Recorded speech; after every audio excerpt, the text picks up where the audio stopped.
the knight who never drew her sword.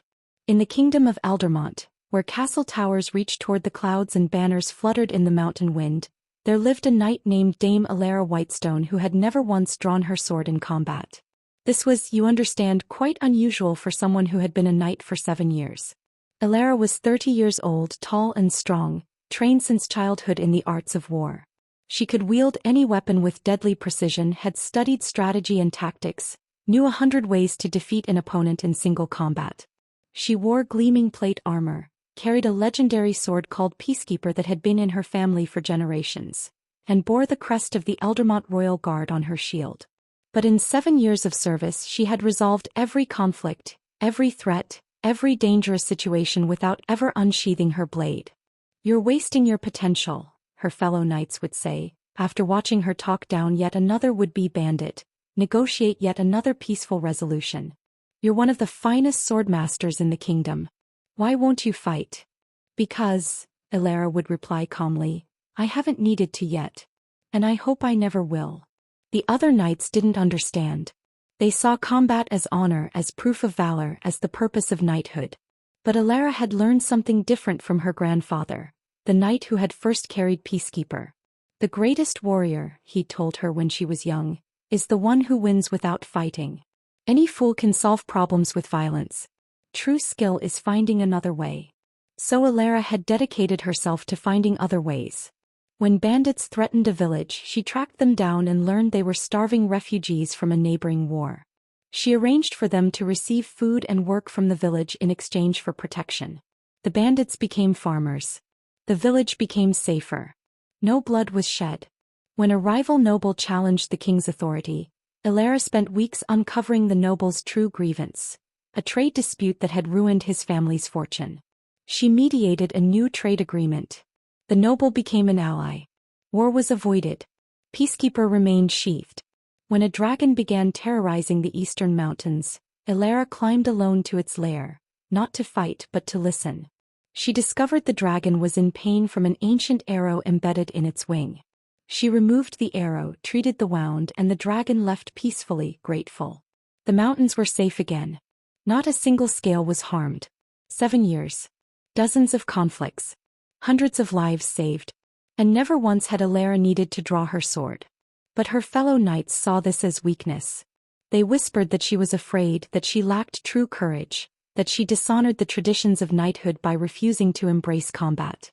"A knight who won't fight is no knight at all," said Sir Marcus, the captain of the guard, after Alara resolved a border dispute through careful negotiation rather than the skirmish he'd planned.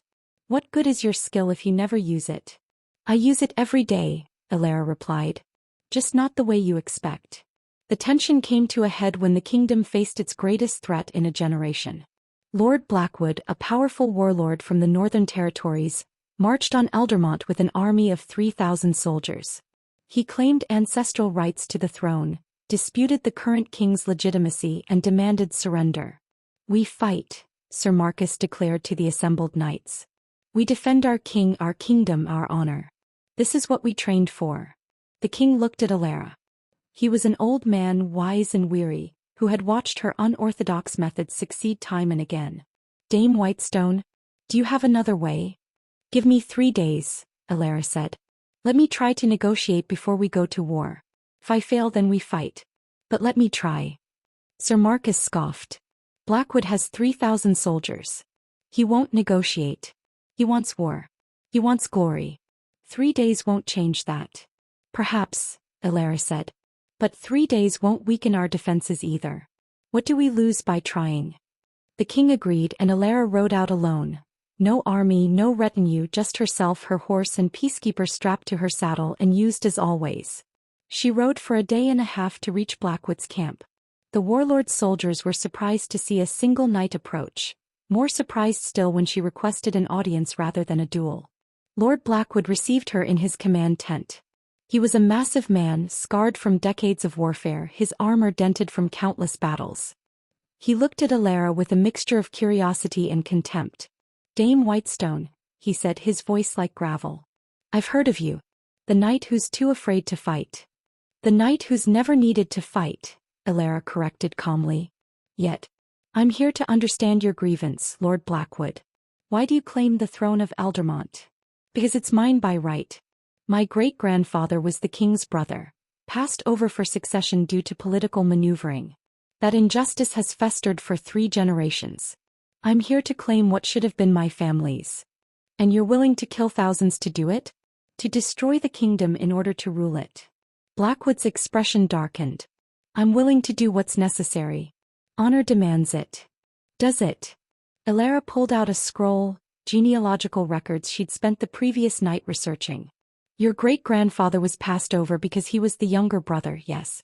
But also because he'd been caught embezzling from the kingdom's treasury to fund his gambling debts. The king at the time gave him a choice: exile or execution. Your great-grandfather chose exile, was given lands in the north, and started a new life. That's the heritage you're fighting for, a thief who was shown mercy. Blackwood stared at the documents, his jaw clenched. You're lying. I'm not. These are official records, sealed and witnessed. Your family has told you a story of injustice, but the reality is your great-grandfather made choices that cost him the throne. The current king's line is legitimate. For a long moment, Blackwood said nothing. Then, it doesn't matter. I've gathered my army. They expect war. They expect glory and plunder. If I turn back now, I look weak. They'll abandon me. Or, Elara said carefully, you could give them something better than war. Give them purpose. She spread a map on the table. The northern territories are rich in resources but poor in infrastructure. Your army, 3,000 strong, disciplined, organized, could build roads, bridges, irrigation systems, defenses against raiders from the far north. The king would fund it, officially hire your army as a construction and protection force. You'd be a builder instead of a conqueror. Your soldiers would have steady pay instead of risky plunder. And you'd be remembered as the lord who brought prosperity to the north instead of the warlord who destroyed Aldermont. You're asking me to give up my claim to the throne. I'm asking you to choose a different kind of legacy. One where you build something lasting instead of destroying something ancient. One where your name is honored instead of cursed. Elara met his eyes. Which would your great-grandfather have chosen if he'd been given the chance? War or redemption? Blackwood was silent for a long time. His hand rested on his sword, a gesture Elara recognized, the unconscious reach for violence when words became difficult. But then slowly he moved his hand away. I need guarantees, he said finally. Official contracts. Fair payment. Assurance that my army won't be disbanded or punished for marching on Aldermont. You'll have them. The king is a practical man. He'd rather pay for construction than bury his people. And if I agree to this, I want something from you. What? I want to see if the stories are true. I want to see the knight who never draws her sword actually fight. One duel. You me. If you win, we have a deal. If I win. He smiled grimly. If I win, we still have a deal, but at least I'll know you're not just afraid. Elara felt her fellow knights' voices in her mind. You're wasting your potential. Any fool can solve problems with violence. A knight who won't fight is no knight at all. But she also heard her grandfather's voice. The greatest warrior is the one who wins without fighting. No, she said quietly. Blackwood's expression hardened. Then no deal. If you won't even. I'll duel you, Elara interrupted. But not with swords. With questions. We each ask 3 questions. Whoever gives the most honest, vulnerable answer to each question wins that round. Best of 3 wins the duel. Blackwood stared at her like she'd grown a second head. That's not a duel. I don't even know what that is. It's harder than combat, Elara said. Any warrior can face an enemy's sword. It takes real courage to face honest questions. Are you brave enough, Lord Blackwood? The warlord's pride flared in his eyes. He couldn't refuse now without looking like a coward. Fine. Your ridiculous duel. But I'm asking first.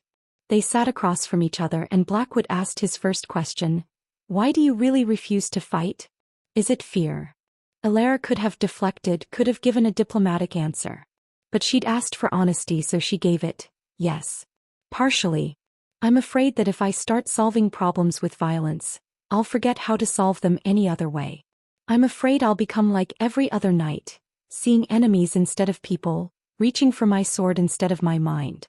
I'm afraid that the first time I draw peacekeeper, It will be too easy and I'll never be able to stop. Blackwood nodded slowly, recognizing truth. Round 1 to you. Alara asked, if you take the throne by force, what happens the day after? When the celebration ends and you're sitting in a castle you conquered. Do you actually want to rule? Or do you just want to win? Blackwood's jaw worked. Finally, I don't know. I've spent 20 years planning this war. I've never thought past the victory. The truth is I don't know if I'd be a good king. I just know I'm good at war. And when war is all you know, you keep finding reasons to wage it. Round 2 to you, Alara said quietly. Blackwood's second question, what if I refuse your deal? What if I insist on marching to Eldermont? Will you fight me then? Will you finally draw your sword? Alara closed her eyes, searching her heart. Yes. If diplomacy fails, if negotiation fails, if every other option is exhausted, yes. I'll draw peacekeeper. I'll fight you. And I'll win because I've trained my entire life for that moment, hoping it would never come. But it would destroy something in me.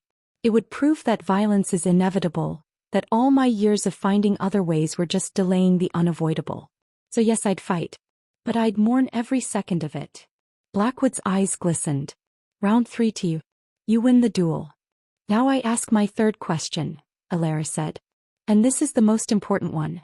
What do you actually want, Blackwood? Not what honor demands, not what your army expects, not what your family's legacy requires. What do you, as a man who spent 20 years preparing for war, actually want for the rest of your life? The warlord sat in silence for a long time. When he finally spoke, his voice was barely a whisper. I want to build something. I'm so tired of destroying. I've razed villages, burned fields, killed men who were just defending their homes. I've spent 20 years leaving scars on the world. Just once, before I die, I want to create something instead. I want to build something that lasts. Alara reached across the table and clasped his arm. Then let's build together. The next day, Lord Blackwood returned to Eldermont not as a conqueror, but as a contractor. He met with the king, signed agreements, and began the process of transforming his army from a war machine into a construction force. The other knights were stunned. Sir Marcus was outraged. You negotiated with a traitor. You should have defeated him in combat, humiliated him, driven him back to the north in shame. I could have, Alara said calmly. But then he'd have returned with a larger army, angrier, more determined. Or someone else would have taken up his cause. Violence would have bred more violence. This way we gained an ally, created jobs for 3,000 soldiers, and began infrastructure projects that will benefit the kingdom for generations. Which outcome is more honorable? Sir Marcus had no answer. Over the following months, Blackwood's construction projects transformed the northern territories. Roads connected isolated villages. Bridges spanned previously impassable rivers. Defensive walls protected against raiders. The soldiers who had marched to war instead learned masonry, engineering, agriculture. And Lord Blackwood, who had spent 20 years as a warlord, discovered he was actually gifted at planning and logistics. He became one of the kingdom's most valuable administrators. A year later, the king held a ceremony to honor Dame Alara's service. In front of the entire court he spoke. Dame Whitestone has served this kingdom for 8 years. In that time she has resolved countless conflicts, saved countless lives and prevented 3 wars. She has done this through wisdom, compassion and courage of a kind we rarely recognize. The courage to seek peace when war seems inevitable. He gestured to Peacekeeper, still sheathed at Alara's side. She carries a legendary blade and has never drawn it. Some call this weakness. I call it strength. She has proven that the greatest victories are won without bloodshed, that true honor lies not in defeating enemies but in making them allies. Sir Marcus stood up. Your Majesty, with respect, how can we honor a knight who refuses to fight? What message does that send about the nature of knighthood? The king smiled. It sends the message that knighthood is about protecting the kingdom, not just through strength of arms, but through strength of character. It says that violence is a tool of last resort, not first instinct. It says, he looked at Alara. It says that the sword undrawn can be mightier than the sword unsheathed, because it preserves both the enemy's life and the warrior's soul. He placed a new medal on Alara's armor, the kingdom's highest honor. For 8 years of service without bloodshed. For proving that peace is not passive but active. for showing us that the greatest warrior is indeed the one who wins without fighting. That evening, as Alara stood on the castle ramparts watching the sunset, Lord Blackwood joined her. "I wanted to thank you," he said. "You gave me a different story. Instead of being the warlord who destroyed Aldermont, I'm the lord who built the northern roads. My children will inherit a legacy of construction instead of conquest. That's worth more than any throne." "You gave yourself that story," Alara said. "You just needed someone to show you it was possible." Blackwood looked at Peacekeeper. "Do you think you'll ever draw it? That sword?" "I hope not. But if I ever do, it will be because every other option has failed. Because diplomacy, negotiation, compassion, understanding, all of it has been exhausted.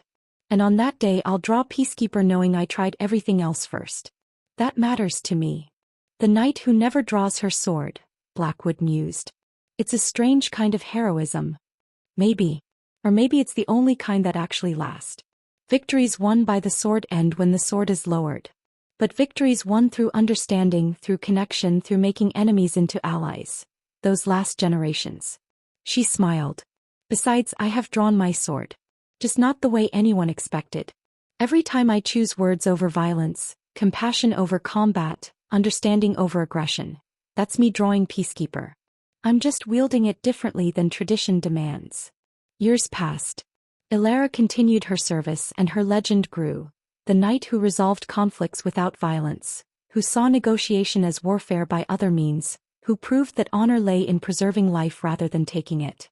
Some still criticized her methods. Some still called her weak or afraid or unworthy of knighthood. But those voices grew quieter as her successes mounted, as her approach prevented war after war, as her peaceful resolutions saved thousands of lives that combat would have claimed. And Peacekeeper remained sheathed, not because Alara lacked the skill or courage to draw it, but because she had the wisdom to know that the greatest power is often the power restrained. When Alara was 50 years old and retired from active service, she began training young knights in her methods. She taught them diplomacy, negotiation, psychology, cultural understanding. She taught them to see conflicts as puzzles to solve rather than enemies to defeat. "You'll face situations where violence seems inevitable," she told her students. "Where drawing your sword feels like the only option. But I challenge you, always try one more thing before you fight. Always seek one more understanding, one more conversation, one more creative solution. Not because fighting is dishonorable, but because winning without fighting preserves more than just lives. It preserves your own humanity. And that's the most important thing you can protect." One student asked, "But Dame Whitestone, what if we face an enemy who can't be negotiated with? Who only understands violence?" Alara smiled. "Then you draw your sword and you fight with all the skill you've trained for. But you'll fight knowing you tried everything else first. You'll fight with a clear conscience. And that makes you a true knight, not because you won the battle but because you honored every principle before resorting to force." She touched Peacekeeper one last time. "This sword has served me well by remaining sheathed. It's protected more lives and used than it ever could have drawn. That's the legacy I want to leave, that the greatest strength is knowing when not to use your strength. Sleep now, dear listener.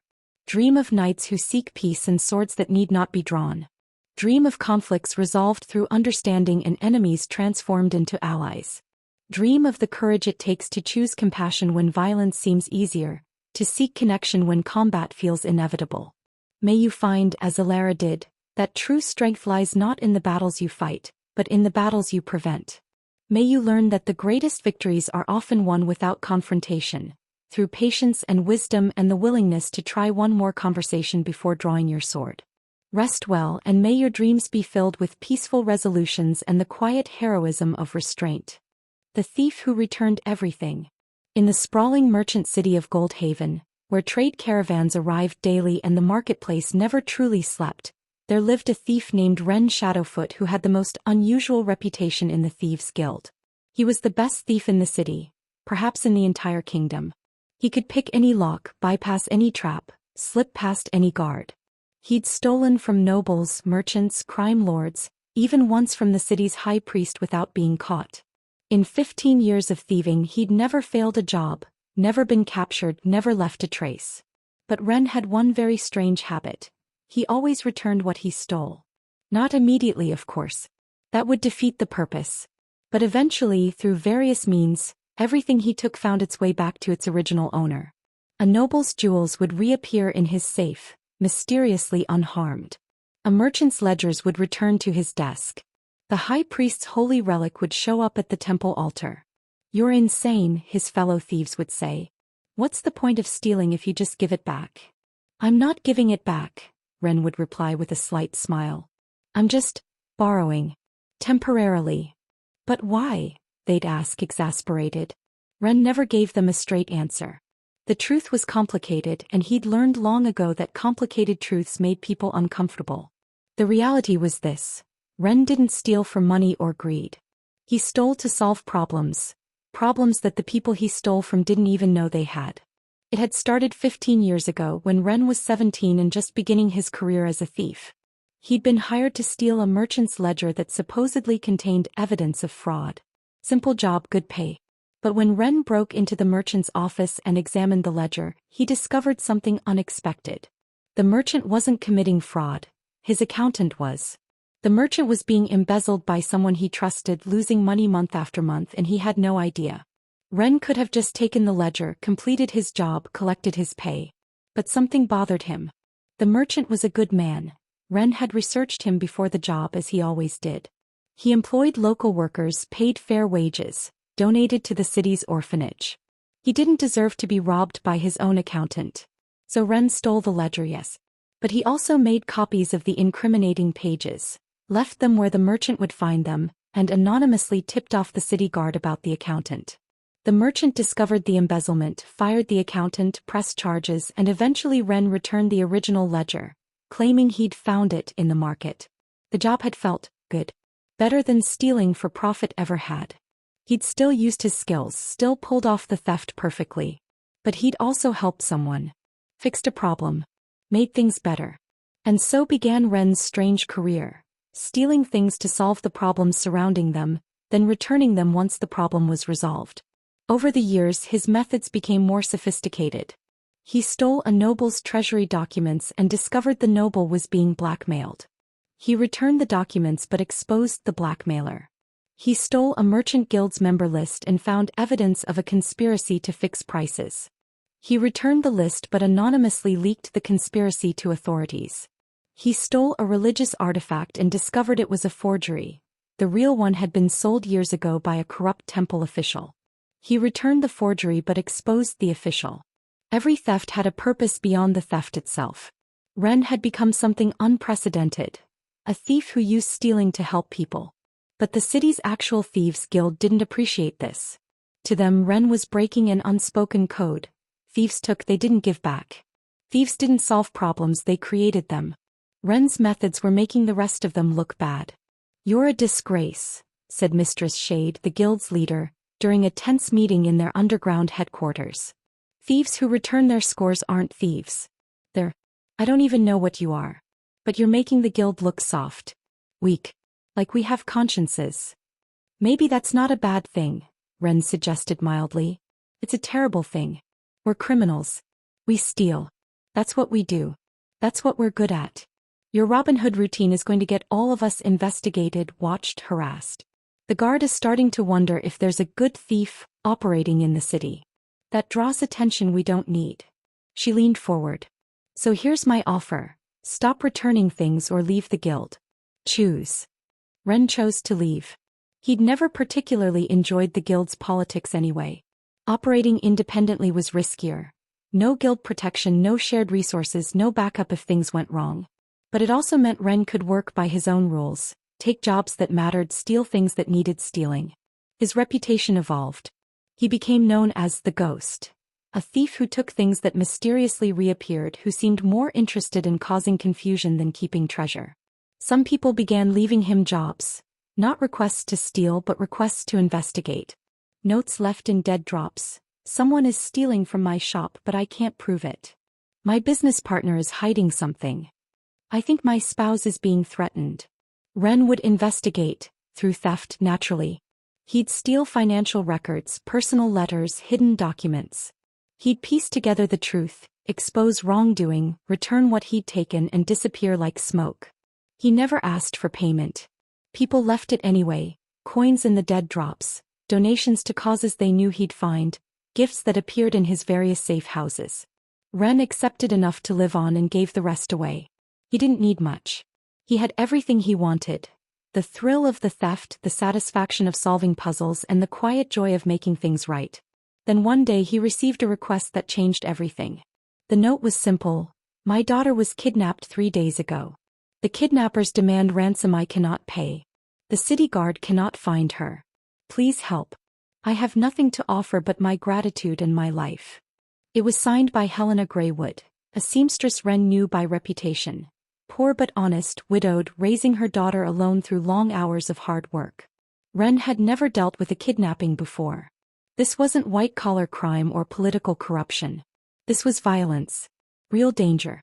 A child's life. He could have refused.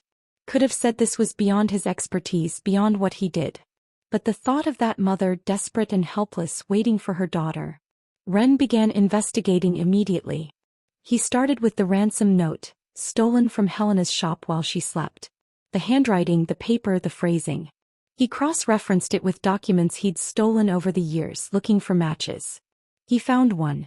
The handwriting matched letters from a low-level criminal named Vex who ran a smuggling operation near the docks. Ren had stolen from Vex once before.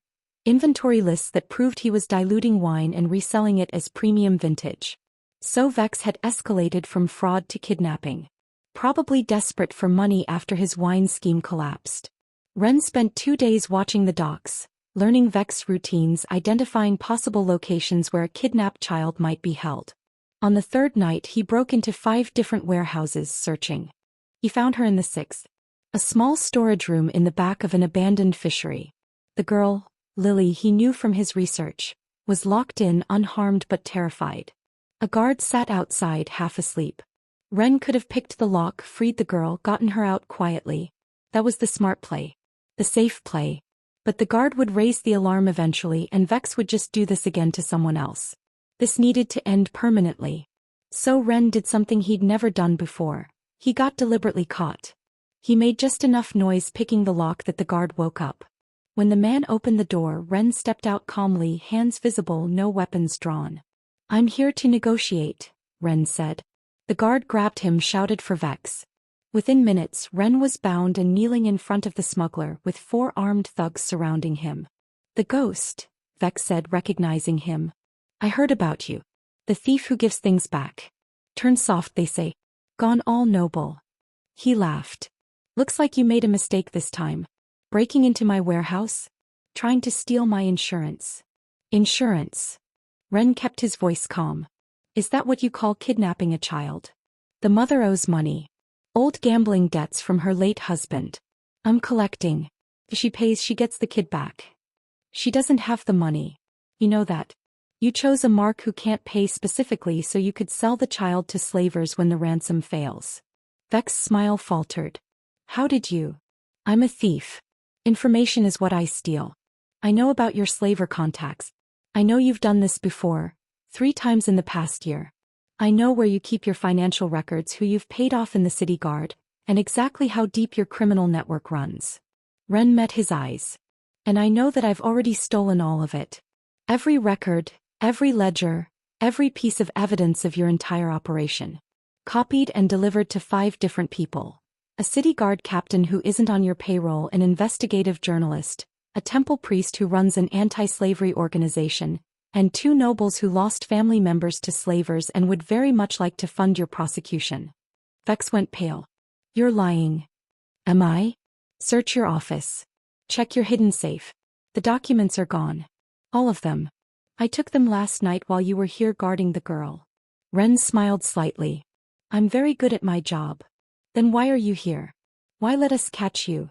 "Because I wanted to deliver my offer in person. Let the girl go, turn yourself in, provide evidence against your slaver contacts. Do this and I'll return your documents. Not all of them. Enough incriminating evidence will remain to convict you of fraud and smuggling. But not kidnapping. Not slavery. You'll serve 5 years instead of 20. Maybe less with good behavior. And if I refuse? Then the girl stays missing and my associates deliver all the evidence to the authorities. You'll be hunted for kidnapping, attempted slavery, and a dozen other charges. You'll either hang or spend the rest of your life in prison. Your choice. Vex was quiet for a long time. His men looked at him, waiting for orders. Finally, he spoke. How do I know you're not bluffing? How do I know you really stole my records? Because you already know I did. You can feel it. That little voice saying, the safe did feel lighter this morning, or, the lock seemed scratched. I was there, Vex. I'm always there. That's what I do. Vex closed his eyes, defeated. Let the girl go. Get her to her mother. And I'll turn myself in. On the condition that you honor your word. Return enough of my records that I'm not facing slavery charges. Agreed, Ren said. The men untied Ren. He took Lily by the hand, she was crying, shaking but unharmed, and led her out of the warehouse into the night. He brought her home to her mother, who collapsed in tears, holding her daughter, thanking Ren over and over until he gently extracted himself and disappeared into the shadows. The next day Vex turned himself in. The city guard arrested him, seized his operation and began prosecuting. Ren had indeed returned some documents, enough to give Vex a lighter sentence as promised. But enough remained to ensure justice was served. The slavers Vex had dealt with were exposed and hunted down. The city guard officers on his payroll were dismissed. And the smuggling operation that had preyed on the desperate was dismantled. Helena tried to find Ren to thank him properly, but he'd vanished as thoroughly as he always did. She left money in various locations around the city, hoping he'd find it. He did and donated it to the orphanage in her daughter's name. Word of the rescue spread. Soon Ren was receiving more requests for help, always from those who had nowhere else to turn, who couldn't afford official investigators, who needed someone willing to operate outside the law to expose those who hid within it. Ren took the cases that mattered. He stole evidence of corruption, documents proving fraud, records of abuse. He exposed criminals, freed the imprisoned unjustly, and helped those who had been ignored by official channels. And always he returned what he'd stolen, after using it to solve the problem it was hiding. 5 years after leaving the Thieves' Guild, Ren received an unexpected visitor at one of his safe houses. Mistress Shade herself, looking older and more tired than he remembered. "I need your help," she said without preamble. Ren raised an eyebrow. "The guild leader needs a thief who returns things? Times must be hard. Don't be smug. It's unbecoming." She sat down uninvited. "Someone is stealing from the guild. Not money, information. Membership lists, safe house locations, blackmail material we use for protection. Whoever it is knows how we operate, knows our systems. I think it's one of our own. And if this information gets to the city guard or our rivals, the guild collapses," Ren finished. "And you want me to find out who's stealing and stop them? I want you to steal the stolen information back before it's used against us. I know that's your specialty." Ren considered. He had no love for the Thieves' Guild. They'd chosen criminal enterprise over principle, profit over people. But he also knew that if the guild collapsed violently, a lot of petty thieves would end up dead or imprisoned, caught in the crossfire. "I'll do it," he said. "But I have conditions. When I find who's stealing from you, I choose what happens to them. And whatever I discover about the guild's operations, if I find evidence of serious crimes, not just thievery but violence, exploitation, slavery, I'm exposing it." Shade's jaw tightened. "You'd betray your own kind? I left the guild, remember? You made me choose. But I'll help you because collapsing the guild violently helps no one. So yes, I'll find your thief. But I do it my way." She agreed reluctantly. Ren spent 2 weeks investigating. He stole documents from guild members, interrogated informants, pieced together the puzzle. What he discovered surprised him. The thief stealing from the guild wasn't a member. It was the daughter of a former member, a man who'd been killed by the guild 3 years ago for trying to leave with information about their operations. The daughter, Mira, was now 17 and had spent 3 years preparing her revenge. She'd learned thievery from watching her father, had infiltrated guild operations through careful planning, and was systematically stealing everything she needed to destroy them. Not for profit. For justice. Ren found Mira in a rented room above a bakery, surrounded by stolen guild documents, planning her next move. "You're the ghost," she said when he slipped through her window. She didn't seem surprised. Mistress Shade hired you to stop me. She did. But I'm not here to stop you. Ren sat down across from her. I'm here to offer you a better way. He explained his proposal. Give him the stolen documents. Let him verify what was evidence of serious crime versus routine thievery. The serious crimes, violence, slavery, exploitation, he'd expose to authorities. The routine thievery he'd return to the guild, sparing the petty thieves who were just trying to survive. Your father wanted to expose them because they'd become something worse than thieves, Ren said. Honor among thieves may be a myth, but there's still a difference between stealing and killing. Let's expose the killers without destroying the pickpockets. Mira studied him for a long time. You really return everything you steal? Eventually. After I've used it to fix what's broken. Then help me fix this. Help me get justice for my father without becoming like them. Together they sorted through the documents. Evidence of 3 murders including Myra's father. Evidence of a slavery ring. Evidence of extortion so severe it had driven 2 people to suicide. This they separated out. This they would expose. The rest, routine theft, minor blackmail, standard guild operations. Ren returned to Mistress Shade along with a message. The thief has been dealt with. But some of your records are still missing. Records of crimes that cross lines even thieves shouldn't cross. Clean up your operation or the next time someone steals from you, I won't give anything back. Shade understood the warning. Over the following months, the guild quietly expelled members involved in the worst crimes, just before those members were mysteriously arrested by authorities who had somehow received detailed evidence of their activities. The guild survived, smaller and somewhat reformed. Mira got justice for her father. And Ren maintained his reputation as the thief who always returned things, after using them to make things right. Years later, when Ren was 50 and thinking about retirement, he received a letter from Helena, the seamstress whose daughter he'd rescued. She'd prospered over the years, her business growing, and she wanted to thank him properly. He met her in her shop, now much larger than before. I never properly thanked you, Helena said, for saving Lily. She's 20 now. Training to be a city guard. Says she wants to help people the way someone once helped her. You don't need to thank me. I was just doing what I do. Stealing. Helena smiled. I've heard the stories. The ghost who returns things. The thief who helps people. I wanted you to know, you didn't just save my daughter. You saved me too. Gave me back hope. Gave me back my reason for living. She handed him a package. This is for you. Not payment, you just give that away anyway. This is a gift. Ren opened it. Inside was a black cloak, beautifully made with hidden pockets sewn throughout, perfect for a thief. And embroidered in silver thread along the hem, barely visible, were words. The thief who returns everything returns hope most of all. Ren felt his throat tighten. Thank you, he managed. No. Thank you. For showing my daughter, for showing all of us, that people who break the law aren't always criminals. Sometimes they're just people fixing problems that the law can't reach. Ren wore that cloak on every job thereafter. And every time he returned something he'd stolen, after using it to expose corruption, to free the imprisoned, to help those who had nowhere else to turn, he thought about Helena's words. He was a thief, yes. He broke laws, yes. But he also fixed things. Made things right. Returned not just objects but hope. And in the end, perhaps that was the most valuable thing any thief could steal and give back.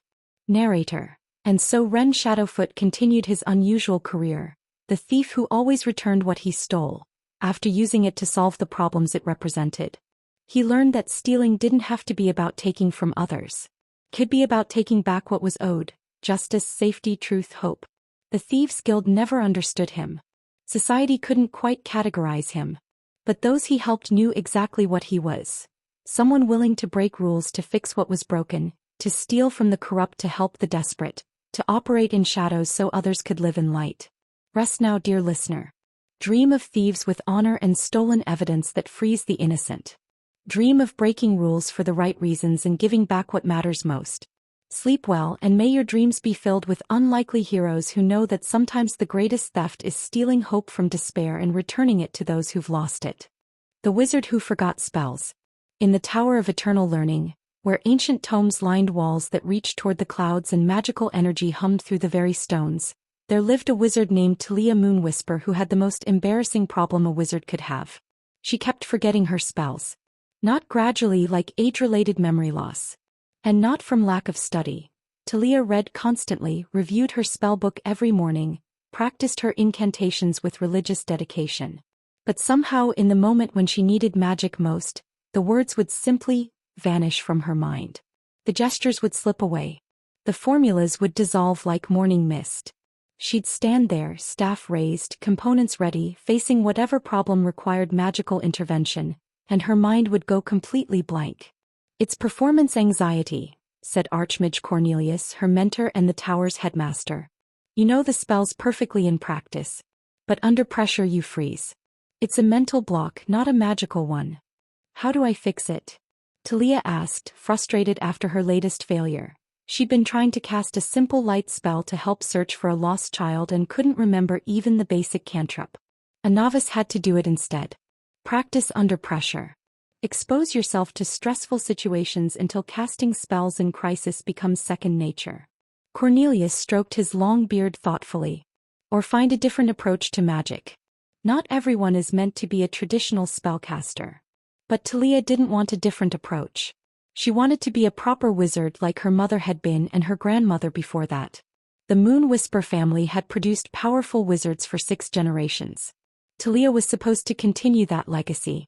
Instead, she was the wizard who froze under pressure, who forgot spells at crucial moments, who was more liability than asset in any emergency. She was 28 years old and had been studying magic for 20 years. By now, she should have been a skilled practitioner. Instead, she was still struggling with basics, still failing when it mattered, still disappointing everyone who believed in her potential. The crisis that changed everything came on a quiet autumn afternoon. A messenger arrived at the tower, frantic and exhausted. "Please, we need help. The village of Thornbrook, there's been a collapse. The old mine. 30 people trapped underground. We need earth-moving magic, structural reinforcement, anything. Please." Archmage Cornelius immediately assembled a rescue team. 5 wizards including Talia. She tried to decline, knowing she'd probably freeze again, but Cornelius insisted. "You need the experience," he said firmly. "You'll work support, nothing critical. Just be there, observe, help where you can." They teleported to Thornbrook, a spell Talia couldn't cast herself, so she traveled via Cornelius's portal and found chaos. The mine entrance had collapsed completely, tons of rock blocking the shaft. Families wept, waiting for news of trapped loved ones. The village's mayor explained that the miners had been working when an old support beam gave way, triggering a cascade of collapses. 30 people, the mayor said, voice breaking. Including children who'd brought lunch to their fathers. "They're trapped in the deep shaft. We can hear them calling, but we can't reach them. The rocks are unstable. Every time we try to dig, more collapse. We need magic." The wizards assessed the situation. It was complex. They needed to stabilize the existing rock to prevent further collapse, then carefully remove tons of debris without triggering more cave-ins, then reinforce whatever shaft they created to allow safe rescue. It would require precision casting, sustained concentration, and perfect coordination between multiple spellcasters. Talia watched the other wizards work, feeling useless. They cast structural analysis spells, earth-moving enchantments, protective barriers. She tried to help, attempted a simple levitation spell to move a smaller rock, and forgot the words mid-casting. The rock dropped. No one was hurt, but everyone noticed. "Talia, just stay back," one of the other wizards said, not unkindly. "We can't afford mistakes right now." So she stood aside, watching, hating herself for being useless in a crisis yet again. 30 people were dying underground and she couldn't help because her brain refused to work under pressure. After 3 hours, the wizards had made progress. They'd stabilized the entrance and cleared about 15 feet of debris. But the work was exhausting and they were slowing down. Worse, the deeper they went, the more unstable the rock became. They needed to be more careful, which meant working even slower. "At this rate," Cornelius said grimly, "we won't reach them for another 6 hours. Maybe 8. And we're not sure they have that much air."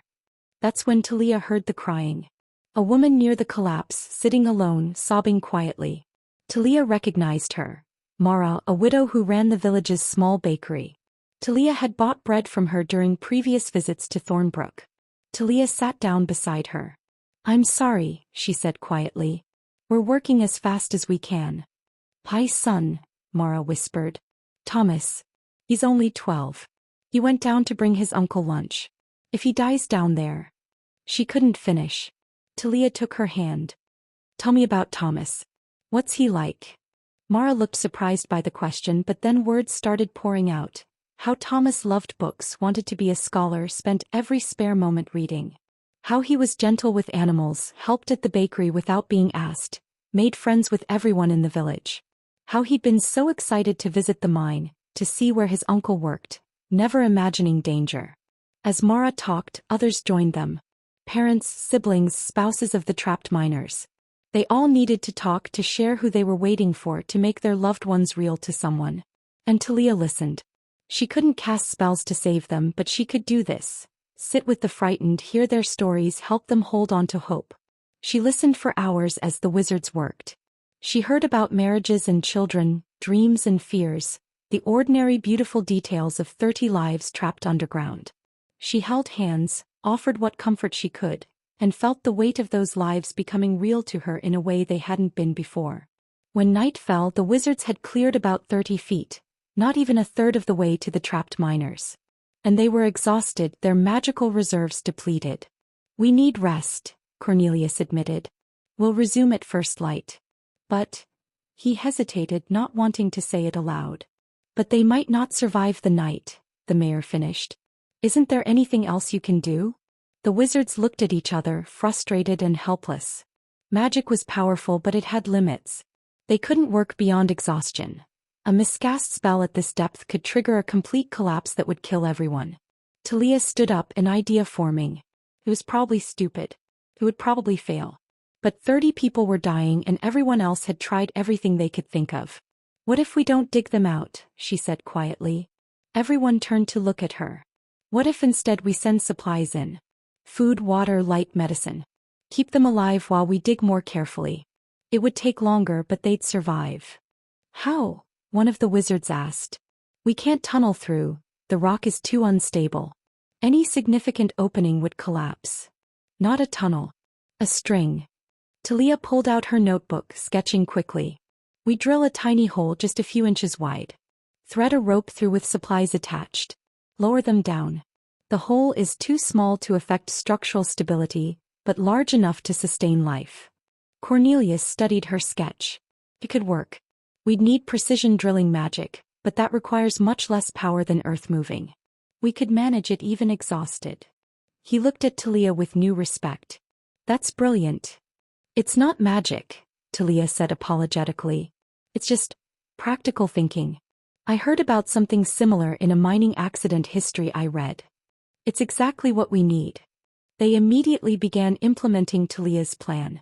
Using careful, precise magic, they drilled a small bore hole through the collapsed rock, angling it toward where they believed the trapped miners were. It took 2 hours of painstaking work, but finally the drill broke through into the shaft below.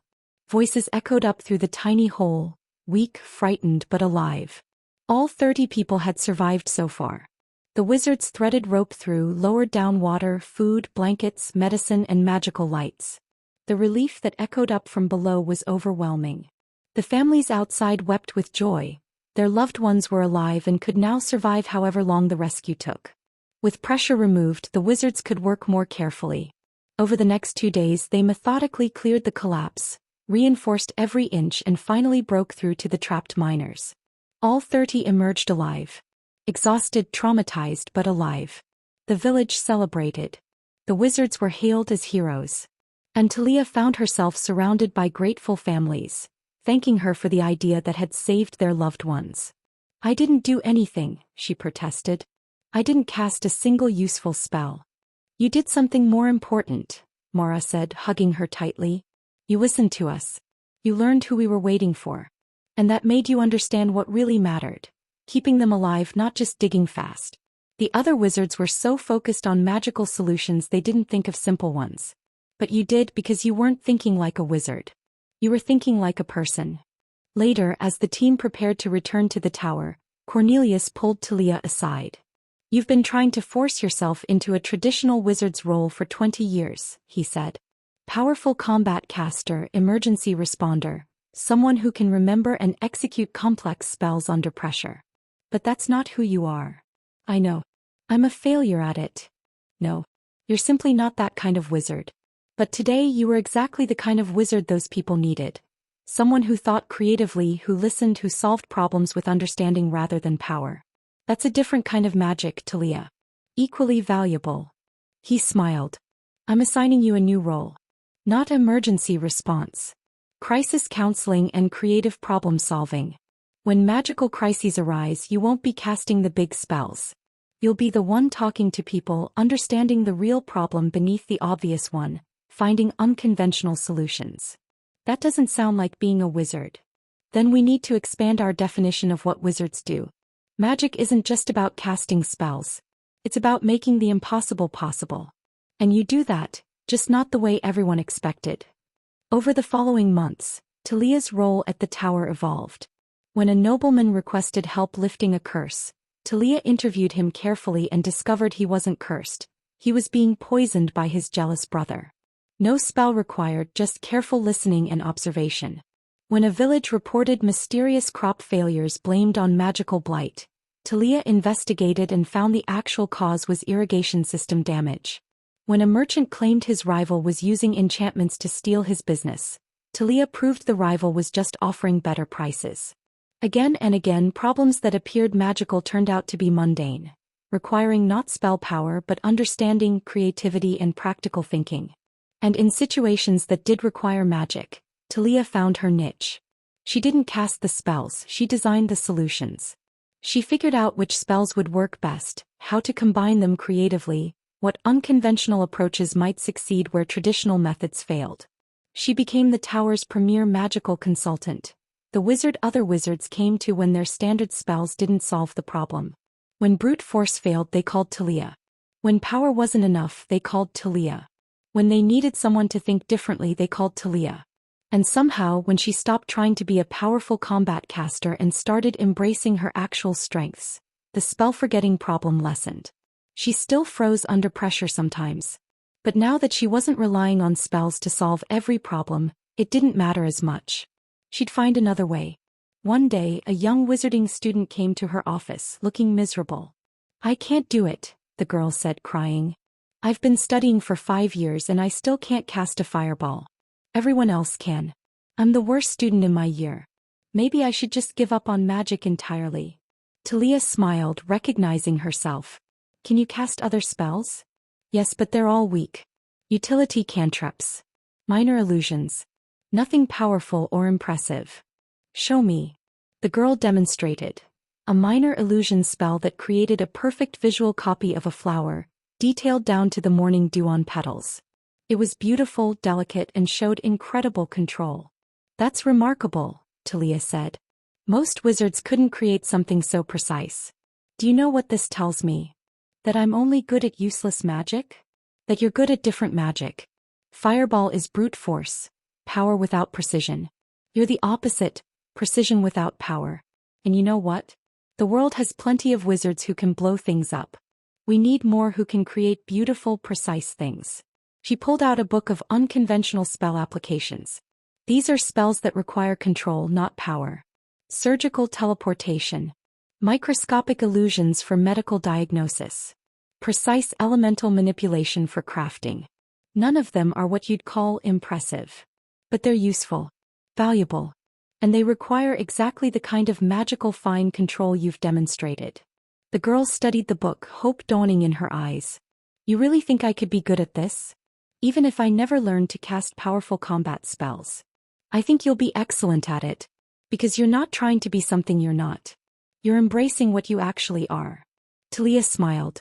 I spent 20 years trying to be a powerful combat wizard. I failed miserably. Then I stopped trying to be what everyone expected and started being what I actually was good at. That's when I became valuable. Not in spite of my limitations but because of how I learned to work with them. Over the years, Talia built a whole program at the tower. Unconventional magic studies. For students like her former self, who didn't fit the traditional wizard mold. Who forgot spells under pressure or had low magical reserves, or could only cast specific types of magic, or simply thought about problems differently. She taught them that there were many ways to be a wizard. That the tower's traditional focus on combat power and spell memorization was just one path. That creativity, problem-solving, practical application and unconventional thinking were equally valuable magical skills. Some of her students went on to become magical consultants like her. Others became magical researchers, discovering new spell applications. Some became teachers, healers, or craftspeople who used magic in precise, creative ways. None of them fit the traditional wizard archetype. All of them were valuable. When Talia was 50, Archmage Cornelius retired and the tower needed to elect a new headmaster. To everyone's surprise, including her own, Talia was nominated. "You barely cast spells," one of the traditional wizards objected. "How can someone who forgets magic lead a tower of wizards?" "Because leadership isn't about personal power," another wizard countered. "It's about understanding people, solving problems, and finding the right approach for each situation. Talia does that better than anyone here." The vote was close, but Talia won. As headmaster, she transformed the tower. She didn't eliminate traditional combat magic. That was still valuable. But she expanded the curriculum to include unconventional approaches, creative applications, practical problem solving. She brought in teachers who specialized in areas beyond combat. She created pathways for students who didn't fit the traditional mold. And she never once pretended to be something she wasn't. In her inaugural address, she stood before the assembled wizards and said, "I am a wizard who forgets spells. Under pressure, my mind goes blank. I've failed at traditional spellcasting more times than I can count. But I've learned something important. Magic isn't about power. It's about making the impossible possible. And there are infinite ways to do that. Some of us do it through devastating fireballs. Others do it through careful listening, creative thinking, and unconventional solutions. Both are magic. Both are valuable. Both deserve honor in this tower." She held up her mostly blank spellbook. "I probably know fewer spells than any headmaster in this tower's history. But I know how to solve problems. I know how to help people. I know how to find the right approach for each situation. That's the magic I offer. And if you'll accept it, I'll lead this tower into a future where all kinds of magic are celebrated, not just the traditional powerful ones." The tower flourished under her leadership. Applications increased as word spread that the Tower of Eternal Learning now welcomed unconventional wizards. Research expanded into new areas. Graduates found success in fields traditional combat-focused wizards had never explored. And Talia, the wizard who forgot spells, became known as one of the most innovative magical thinkers of her generation, not despite her limitations but because of how she'd learned to transcend them. Narrator. And so Talia Moonwhisper learned that there were many ways to practice magic, many ways to solve problems, many ways to be a wizard. She discovered that her inability to remember spells under pressure wasn't a flaw to overcome, but a difference that pushed her toward finding other solutions. Solutions that powerful combat wizards never considered. She helped an entire generation of unconventional wizards understand that they weren't broken or inadequate. They were simply different. And different approaches were often exactly what the world needed. Rest now, dear listener. Dream of wizards who forget spells but remember what matters. Dream of finding your own path when the traditional one doesn't fit. Dream of turning limitations into strengths and discovering that there are infinite ways to make the impossible possible. Sleep well, and may your dreams be filled with unconventional magic and the understanding that your unique way of approaching the world might be exactly what makes you valuable. The Druid who loved cities. In the ancient greenwood forest, where trees grew so tall their canopies disappeared into mist and the earth hummed with primal magic, there lived a druid named Rowan Oakenheart who had a secret that would have scandalized her entire circle. She loved cities. Not the wilderness. Not the pristine forests her order devoted themselves to protecting. Not the untouched natural world that druids had safeguarded for millennia. Cities. With their cobblestone streets and bustling markets. Their architecture reaching toward the sky. Their masses of people living together, creating, building, evolving. The wonderful, chaotic, vibrant mess of civilization. This was, as you might imagine, the worst possible thing a druid could feel. Rowan was 25 years old and had trained with the Greenwood Circle since childhood. She'd learned to speak with animals, to shape-shift into forest creatures, to call upon nature's power. She was technically skilled, could transform into a dozen different animal forms, could coax plants to grow, could sense the health of any ecosystem. But her heart wasn't in it. When she meditated in the forest, she found herself thinking about city streets instead of forest paths. When she shape-shifted into a bird, she flew toward distant towns instead of deeper wilderness. When her circle spoke of civilization as a blight to be contained, she felt her stomach twist with discomfort. She tried to change. For years she told herself this was just a phase, that she'd grow to love the wilderness properly, that her calling to protect nature would eventually feel natural. It never did. The crisis came when Rowan was assigned her first solo mission, something all druids did at age 25 to prove their dedication to the natural world. Her task was simple: travel to the town of Millbrook, which was expanding into nearby forest, and persuade them to stop their growth. Use her druidic powers to show them the damage they were doing, convince them to respect nature's boundaries. "This is important," said Elderwood, her mentor and the circle's leader. "Millbrook has been encroaching for 5 years now. They've cut down 3 acres of old-growth forest. If we don't stop them soon, they'll destroy an entire ecosystem." Rowan nodded, accepting the mission even as her stomach churned. She was being sent to argue against the very thing she secretly loved: human growth, urban expansion, civilization's creative energy. She traveled to Millbrook on foot, taking 3 days to cross the distance, and found a town in transition. It had started as a small farming village, but recently miners had discovered silver in nearby hills. Now the population was exploding, new buildings going up weekly, streets being paved, merchants arriving to serve the sudden influx of workers. It was messy, chaotic, unplanned, and Rowan found it absolutely beautiful. She watched from the forest edge as construction crews built new houses, as merchants haggled in the expanding market, as children ran through streets that hadn't existed 6 months ago. This was humanity doing what it did best: adapting, building, creating community in response to opportunity. And she was supposed to stop it.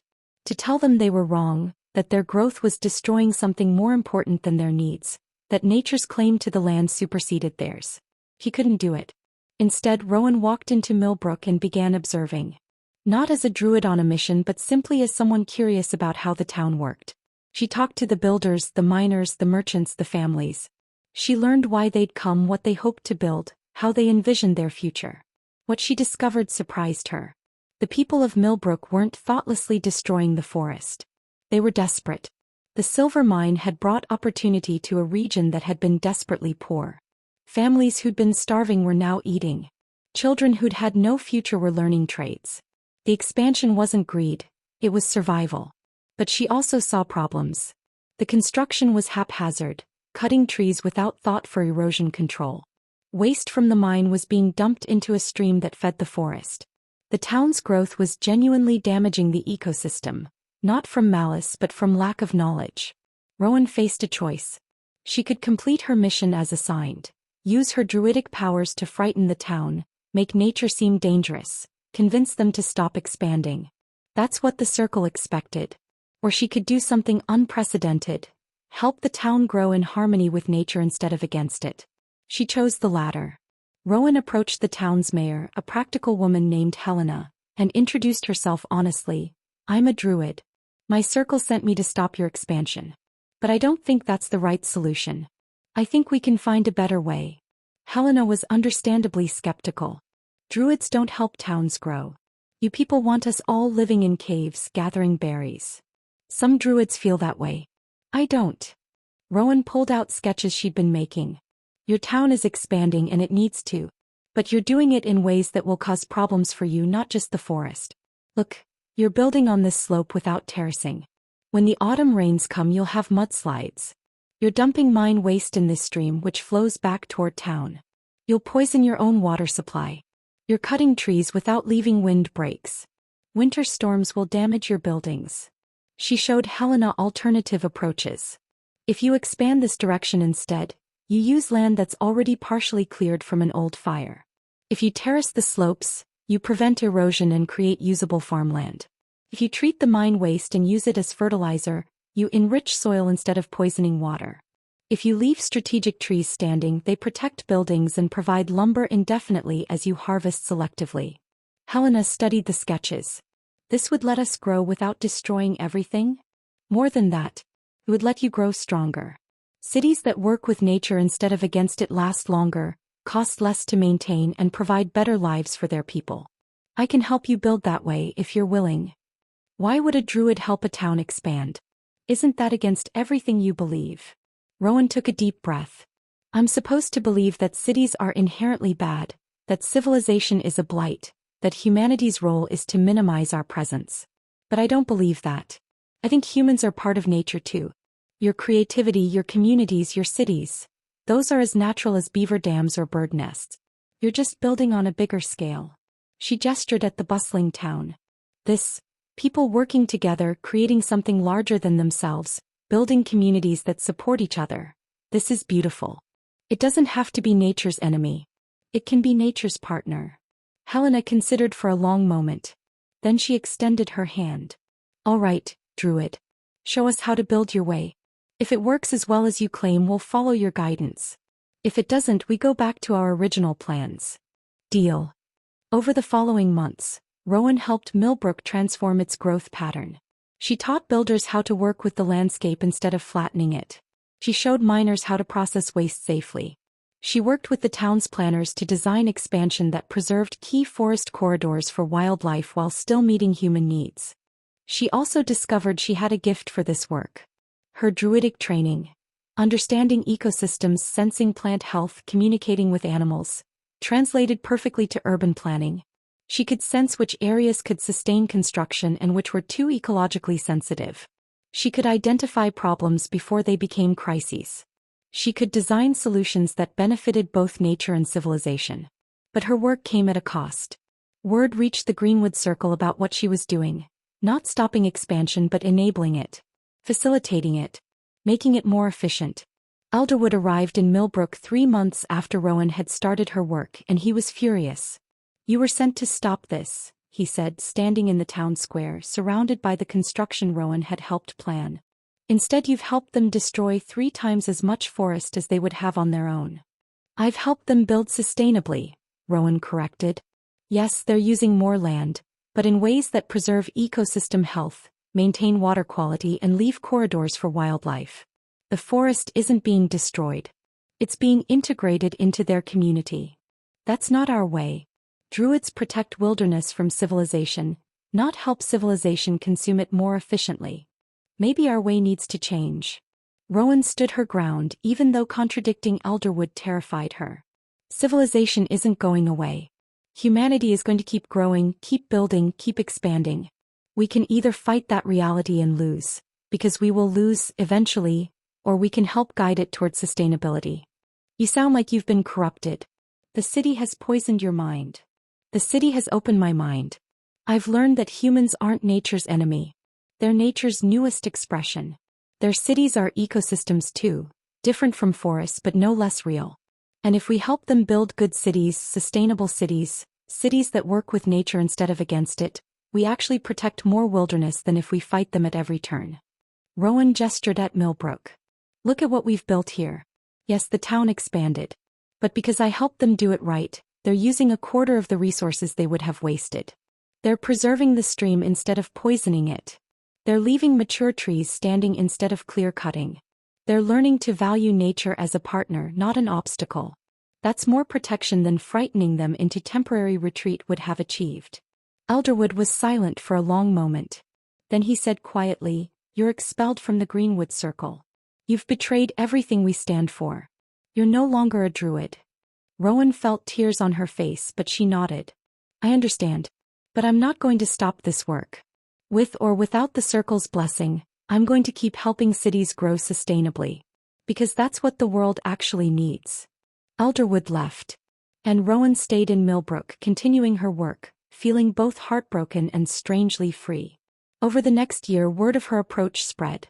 Other towns facing similar growth challenges sought her help. She traveled throughout the region, consulting on sustainable urban expansion, teaching communities how to build in harmony with their environment, how to grow without destroying, how to be part of nature instead of separate from it. She called her approach urban druidry, using druidic knowledge not to preserve pure wilderness, but to create healthy hybrid spaces where civilization and nature coexisted. Parks within cities. Green corridors connecting neighborhoods.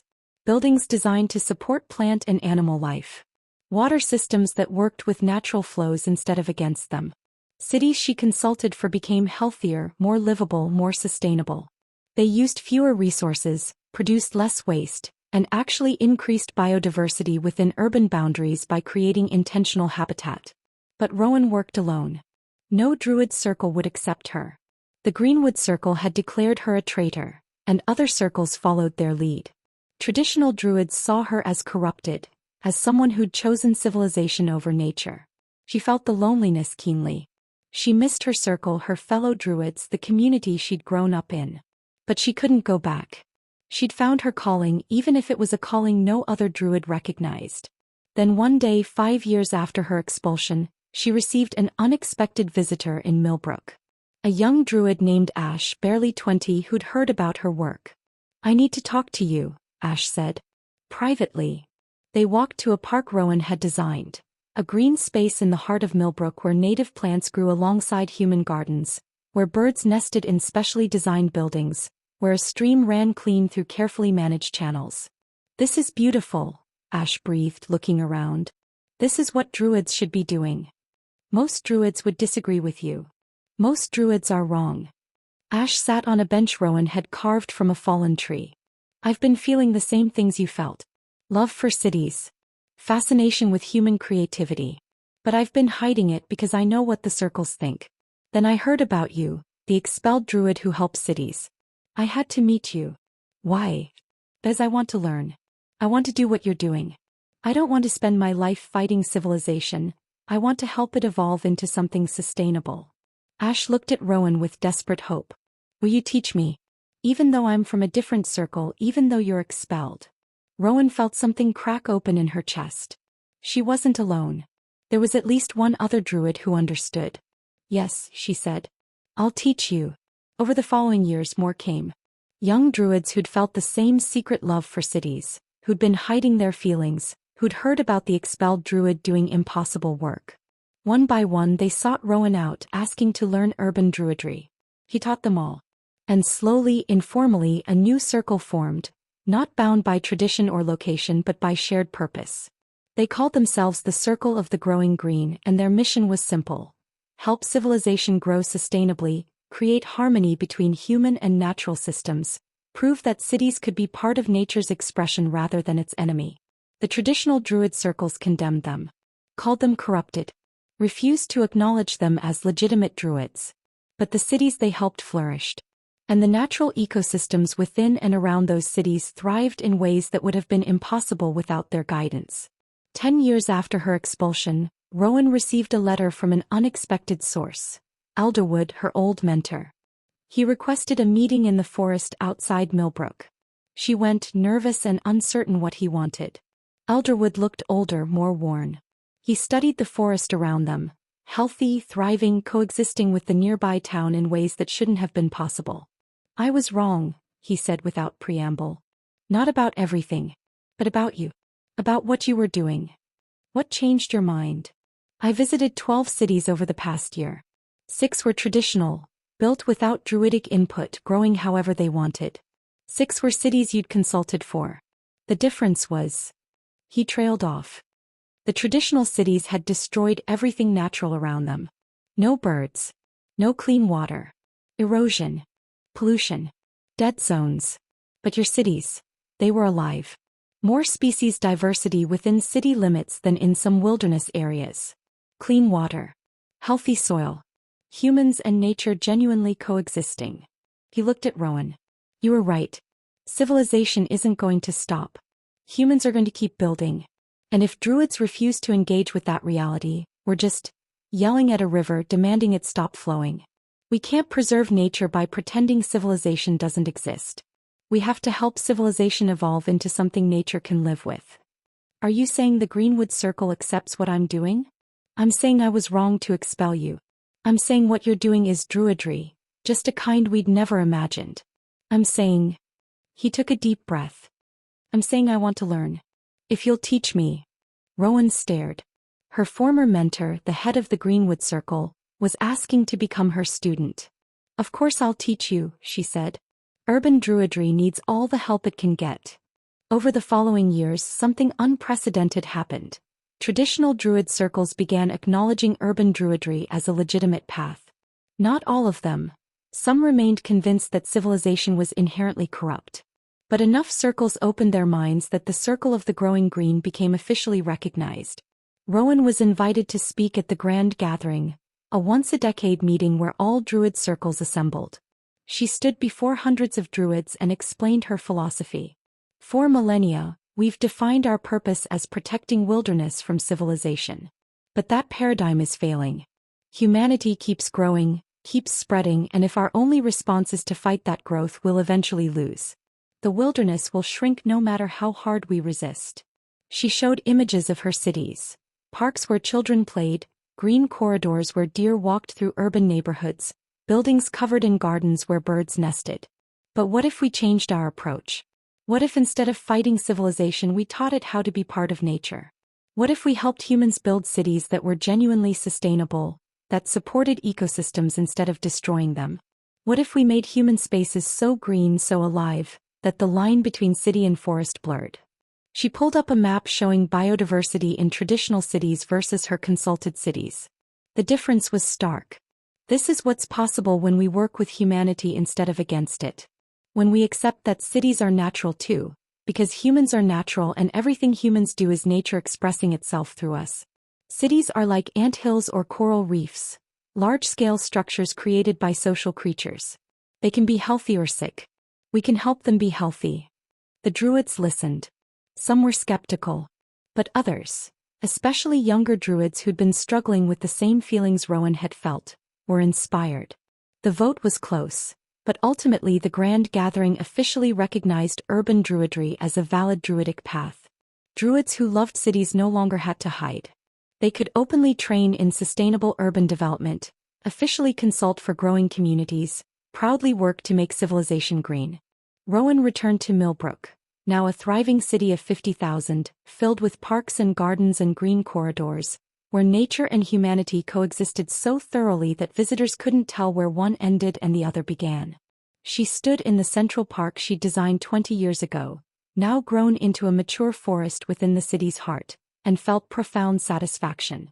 She'd followed her authentic calling despite everyone telling her it was wrong. She'd proven that loving cities didn't make her a bad druid. It made her a different kind of druid. One the world desperately needed. Narrator. And so Rowan Oakenhart learned that nature wasn't just wilderness, that Druidry wasn't just about preserving forests untouched by humanity, that loving civilization didn't make her a traitor to the natural world. She discovered that the most radical act of environmental protection was helping humans learn to build sustainably, to create cities that were genuinely green, to evolve civilization into something nature could thrive alongside. She'd been expelled for following her heart. But in the end, her heart had led her to something more important than tradition. A new way of protecting nature that actually worked in the modern world. Rest now, dear listener. Dream of cities filled with gardens and forests within neighborhoods. Dream of finding harmony between opposing forces and discovering that what seems contradictory might actually be complementary. Sleep well, and may your dreams be filled with green growing things in unexpected places, and the understanding that there are many ways to protect what you love. The Bard Who Sang Silence. In the grand concert halls of the city of Crescendo, where music filled the air from dawn until midnight and bards competed for fame and fortune, there lived a performer named Mira Songweaver who had discovered something that terrified and fascinated her in equal measure. The most powerful music she could create was silence. Not the absence of sound, anyone could stop playing, but intentional silence. Purposeful quiet. The deliberate space between notes that gave meaning to everything around it. Silence as an instrument, as a voice, as a form of music more profound than any melody.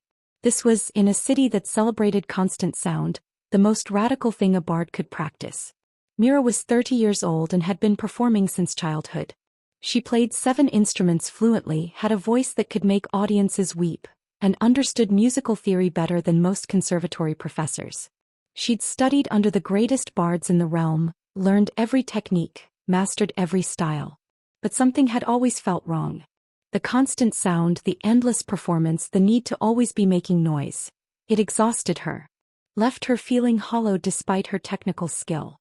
Then one day, during a particularly elaborate concert where she was performing a complex piece requiring 3 instrument changes and sustained vocal harmonies, Mira made a mistake. She meant to transition immediately from flute to harp, but her hand cramped. There was a gap, 3 seconds of complete silence while she shook out her hand and reached for the harp. In those 3 seconds, something extraordinary happened. The audience, which had been listening politely but somewhat mechanically to the technically impressive but emotionally empty performance, suddenly focused, leaned forward, paid complete attention.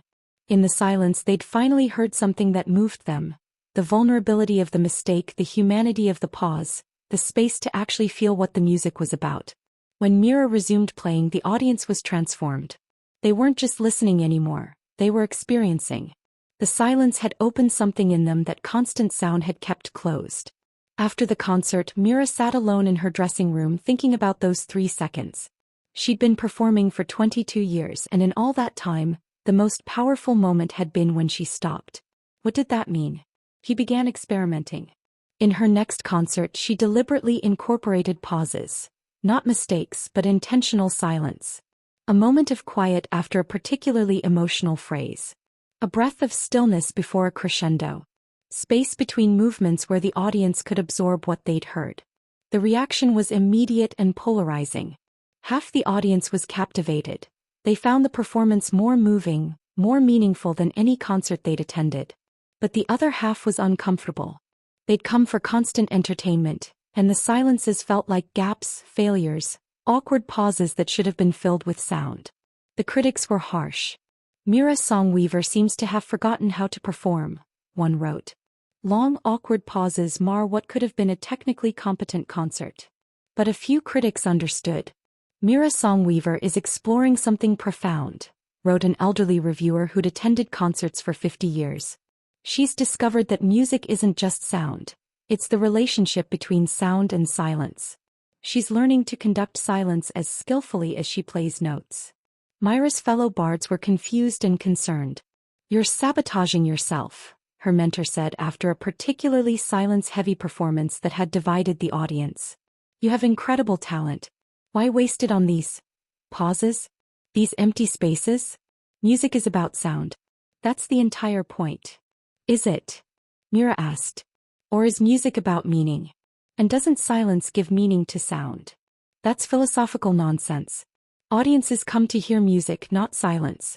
If they wanted silence, they'd stay home. But Mira couldn't go back to constant sound. She discovered something too important. She began studying silence the way she'd once studied music. Reading about it, practicing it, learning its nuances. She discovered that silence wasn't one thing. There were different qualities of quiet. The anticipatory silence before a performance began, full of potential, tension, readiness. The reflective silence after a piece ended, full of memory, emotion, processing. The breathing silence between phrases, full of rhythm, pulse, life. The vast silence of grief, full of absence, loss, the sound of what was no longer there. Each type of silence communicated something different. Each had its own power. And Mira learned to conduct them all. Her performances became increasingly unconventional. She would play a haunting melody, then stop completely for 30 seconds while the audience sat with the emotion. She would sing a single line, then let silence carry the meaning for a full minute. She would sometimes perform entire concerts that were more silence than sound, just a few carefully chosen notes surrounded by vast quiet. Traditional audiences hated it. They booed. They walked out. They demanded refunds. But a different audience started coming. People who were tired of constant noise. People who longed for stillness but didn't know how to find it. People who needed space to feel, to think, to simply be without constant sensory input. Mira's concerts became sanctuaries for the overwhelmed. Meditation sessions disguised as performances. Spaces where silence was honored, cultivated, celebrated. The city's council of bards called her in for a hearing. Your performances are not music, the head counselor said sternly. They violate the fundamental principles of bardic art. Music is sound. You're performing silence. That's not what bards do. Why not? Mira asked calmly. Because it's not. Bards have been making music for thousands of years. Not silence. Music. And what is music without silence? Just noise. Constant, meaningless noise. Silence is what gives notes meaning, what creates rhythm, what allows melody to breathe. Every piece of music is actually a careful balance of sound and silence. I've just chosen to be more intentional about the silence part. You're playing semantics. The point is, audiences are complaining. They come to concerts and sit in silence for minutes at a time. They feel cheated. This isn't what they paid for. Some audiences complain, Mira acknowledged. But others come specifically for what I'm offering. Others need what I'm providing, space in a world that never stops making noise. I'm serving an audience that traditional bards ignore. Then you're not a bard. I don't even know what you are. But you can't claim the title of bard while performing silence. Mira stood up. Then I won't claim the title. I'll create a new one. I'll be a silence keeper. A space holder. A conductor of quiet. And I'll keep serving the people who need what I offer. She left the council chamber, officially expelled from the Bards Guild, and felt strangely at peace. Without guild support, Mira had to find new venues. Concert halls wouldn't book her. Traditional performance spaces wanted nothing to do with someone who'd been expelled. So Mira started performing in unconventional locations. A garden at midnight, where her occasional flute notes blended with cricket song and the silence of sleeping flowers. A library where her quiet harp music emerged from and returned to the ambient hush of books. A temple where silence was already sacred and her music honored rather than disrupted the quiet. People came. Not crowds like traditional concerts drew, but steady streams of individuals seeking something different. Stressed workers needing peace. Grieving people seeking space for sorrow. Anxious souls looking for calm. Artists seeking inspiration in stillness. And Mira gave them what they needed. Music that understood silence was part of the composition. Performances that honored quiet as much as sound. Spaces where people could exist without constant auditory input. One evening, an elderly woman approached Mira after a performance in a garden.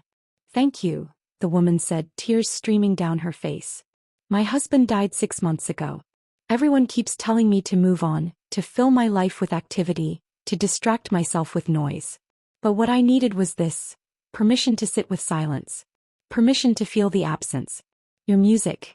It made space for my grief. It honored the silence where he used to be." Mira hugged her. That's exactly what silence is for. Honoring what's no longer there. Holding space for what's been lost. More people came with similar stories. A man recovering from burnout who needed to remember what quiet felt like. A child with sensory processing issues who was overwhelmed by the constant noise of the city and found peace in Mira's careful balance of sound and silence. A musician who'd been performing constantly for decades and had forgotten that rest was part of music. Mira realized she wasn't just performing anymore.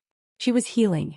Creating spaces where people could process emotion, find peace, reconnect with themselves. The silence she conducted wasn't empty. It was full of possibility, presence, permission to simply be. Word spread beyond crescendo. Other cities heard about the expelled bard who performed silence. Some mocked her. But others invited her to visit, to bring her unusual approach to places that desperately needed quiet. Mira traveled throughout the realm, performing in gardens and libraries, temples and quiet spaces, anywhere that honored silence. She taught workshops on the art of intentional quiet, on how to listen to silence's different qualities, on how to use pauses to create meaning. She gathered students, not many, but a dedicated few who understood what she was teaching. Together they developed a whole practice around silence keeping, using careful sound to frame and honor quiet, creating performances that were more about the spaces between notes than the notes themselves. They called themselves the Order of Gentle Quiet, and their mission was simple: remind the world that silence was valuable, that stillness was powerful, that sometimes the most important thing you could offer was space to breathe. 5 years after her expulsion, Mira received an invitation from an unexpected source: the Monastery of the Calm Mind, a contemplative order that practiced meditation and mindfulness. They'd heard about her work and wanted her to join them for their annual retreat. "We're not musicians," the abbot explained when Mira arrived. "We're seekers of inner peace. But what you do, conducting silence, creating space, honoring quiet, that's deeply aligned with our practice. We wondered if you'd be willing to share your approach with our community." Mira spent a month at the monastery, and the experience transformed her understanding of her work. The monks showed her how silence could be a spiritual practice, not just a musical technique. How quiet could be a form of prayer, of connection to something larger than oneself.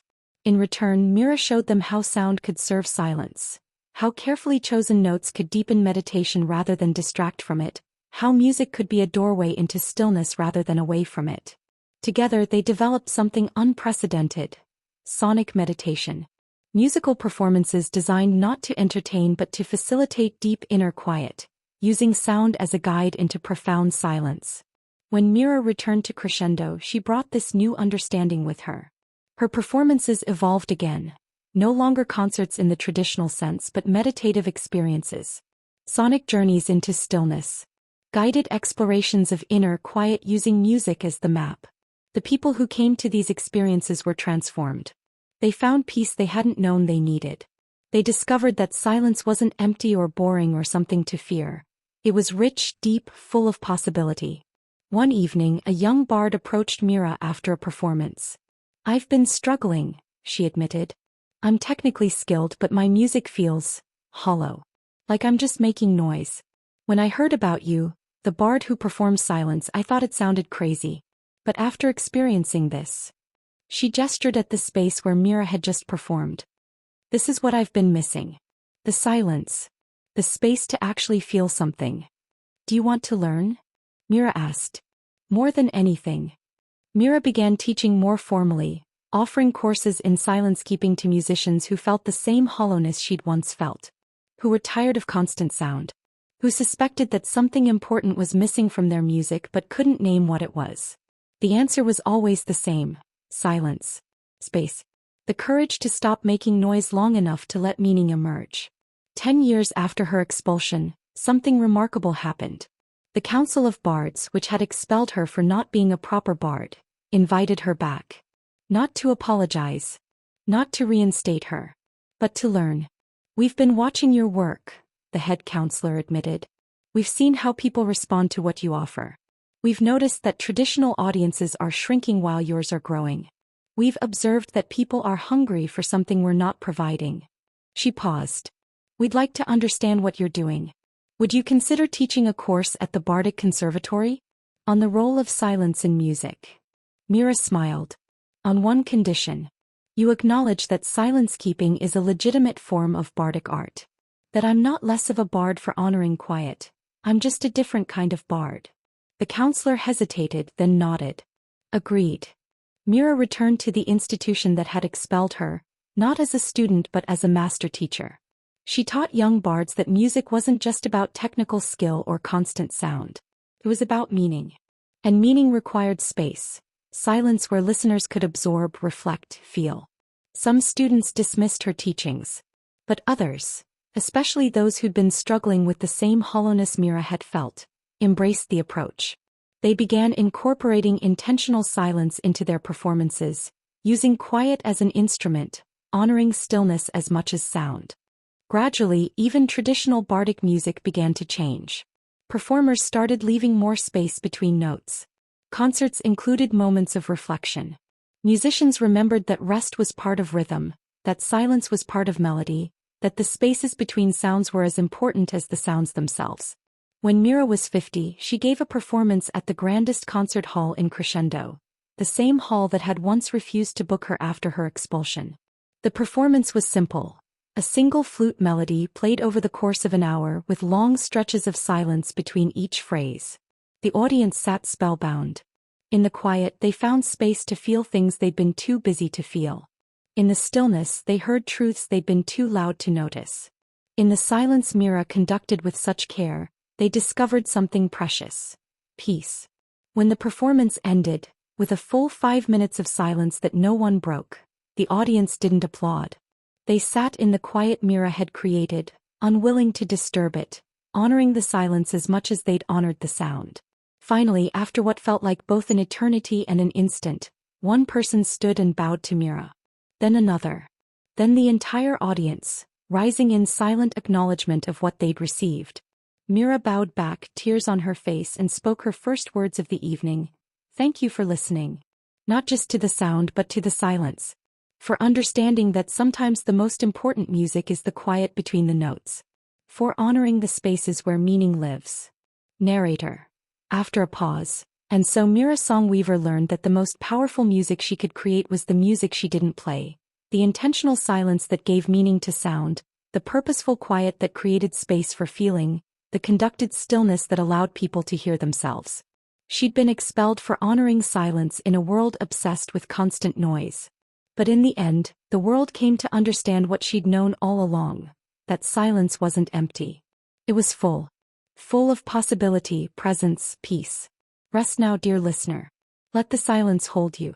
Feel the space between these words, the quiet between thoughts, the stillness that surrounds all sound. Mira taught that silence was sacred. Perhaps in this moment you can feel why.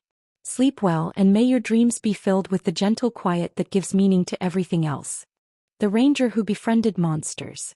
In the wild borderlands between civilization and wilderness, where forests grew dark and mountains touched the clouds, there lived a ranger named Cale Thornheart who had a reputation that made other rangers deeply uncomfortable. He was friends with monsters. Not just animals. Rangers were supposed to befriend animals. But actual monsters. The creatures other rangers hunted. The beasts that threatened villages. The things that went bump in the night and sent adventurers running for their weapons. Cale was friends with them. All of them. And it was causing problems. He was 35 years old and had been a ranger for 15 years.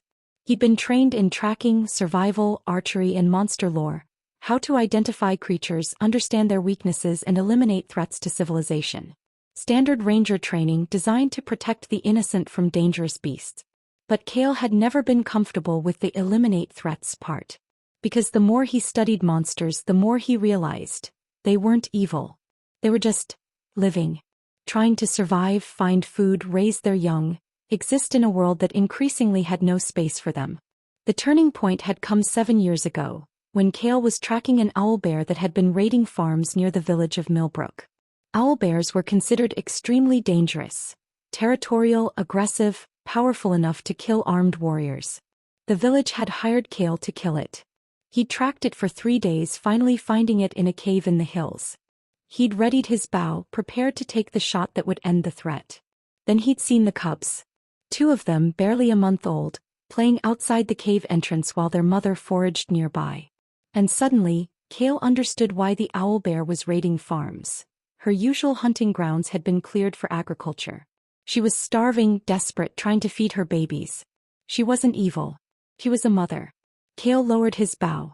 He couldn't kill her.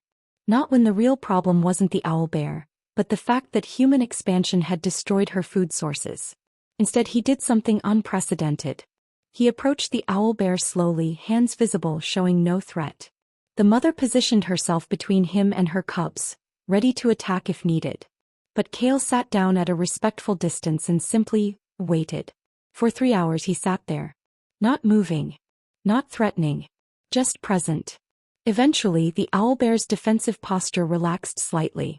She could sense he wasn't hunting. Wasn't a threat. It was just there. Slowly, carefully, Cale pulled food from his pack. Dried meat, some fish he'd caught that morning. He set it on the ground between them and backed away. The owlbear approached cautiously, sniffed the offering, then ate. And in that moment, Cale felt a connection form. Not magical, not supernatural. Just understanding. She was hungry. He had food. He could help. Over the following weeks, Cale returned daily with food. He learned the owlbear's rhythms, her territory, her needs. He discovered that a recent drought had killed off much of the small game she usually hunted. The farm raids were desperation, not malice. So Cale worked with the village to find a solution.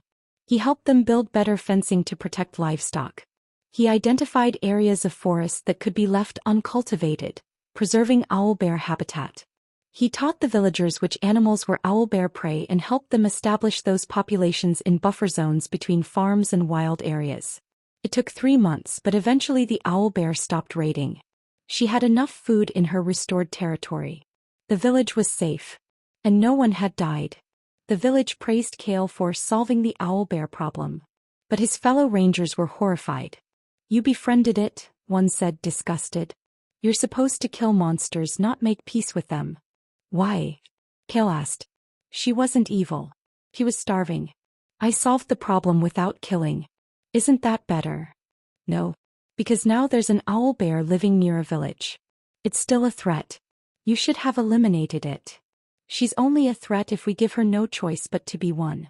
Now she's just a mother raising her cubs in territory that has sufficient resources. She's not threatening anyone.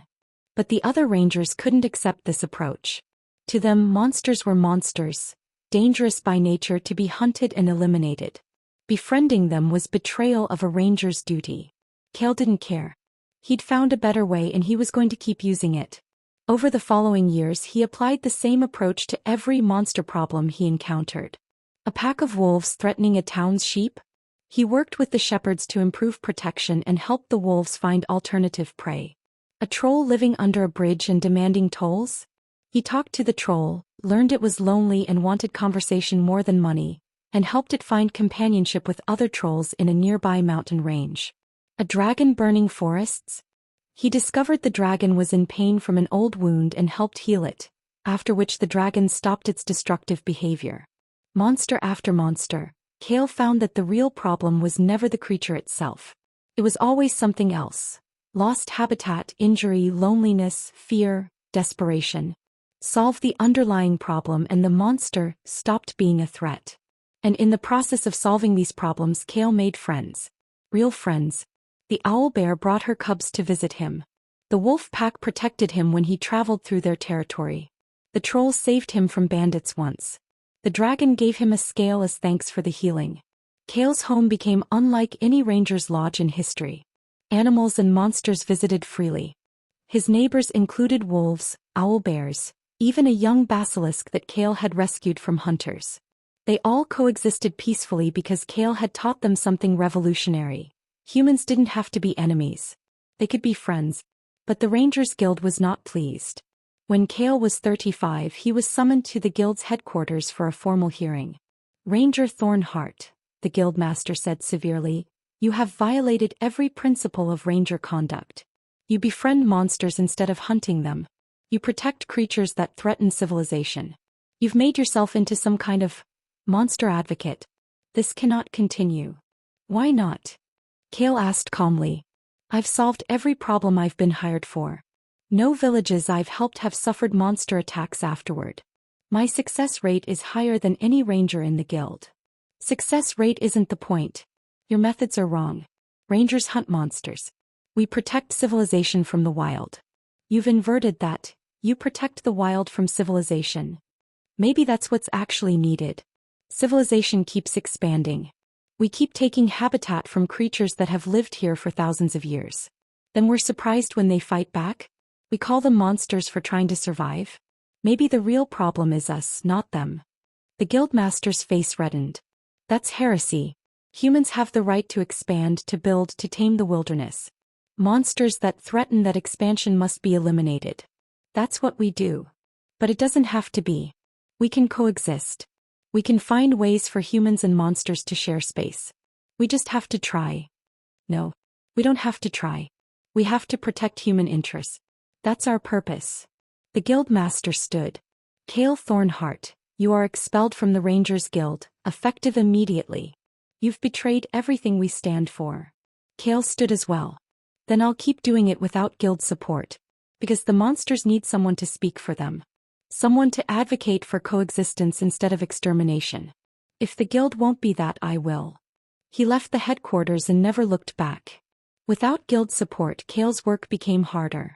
Villages were reluctant to hire an expelled ranger. Other rangers actively worked against him, sometimes killing the very creatures he was trying to protect. But Kale persisted.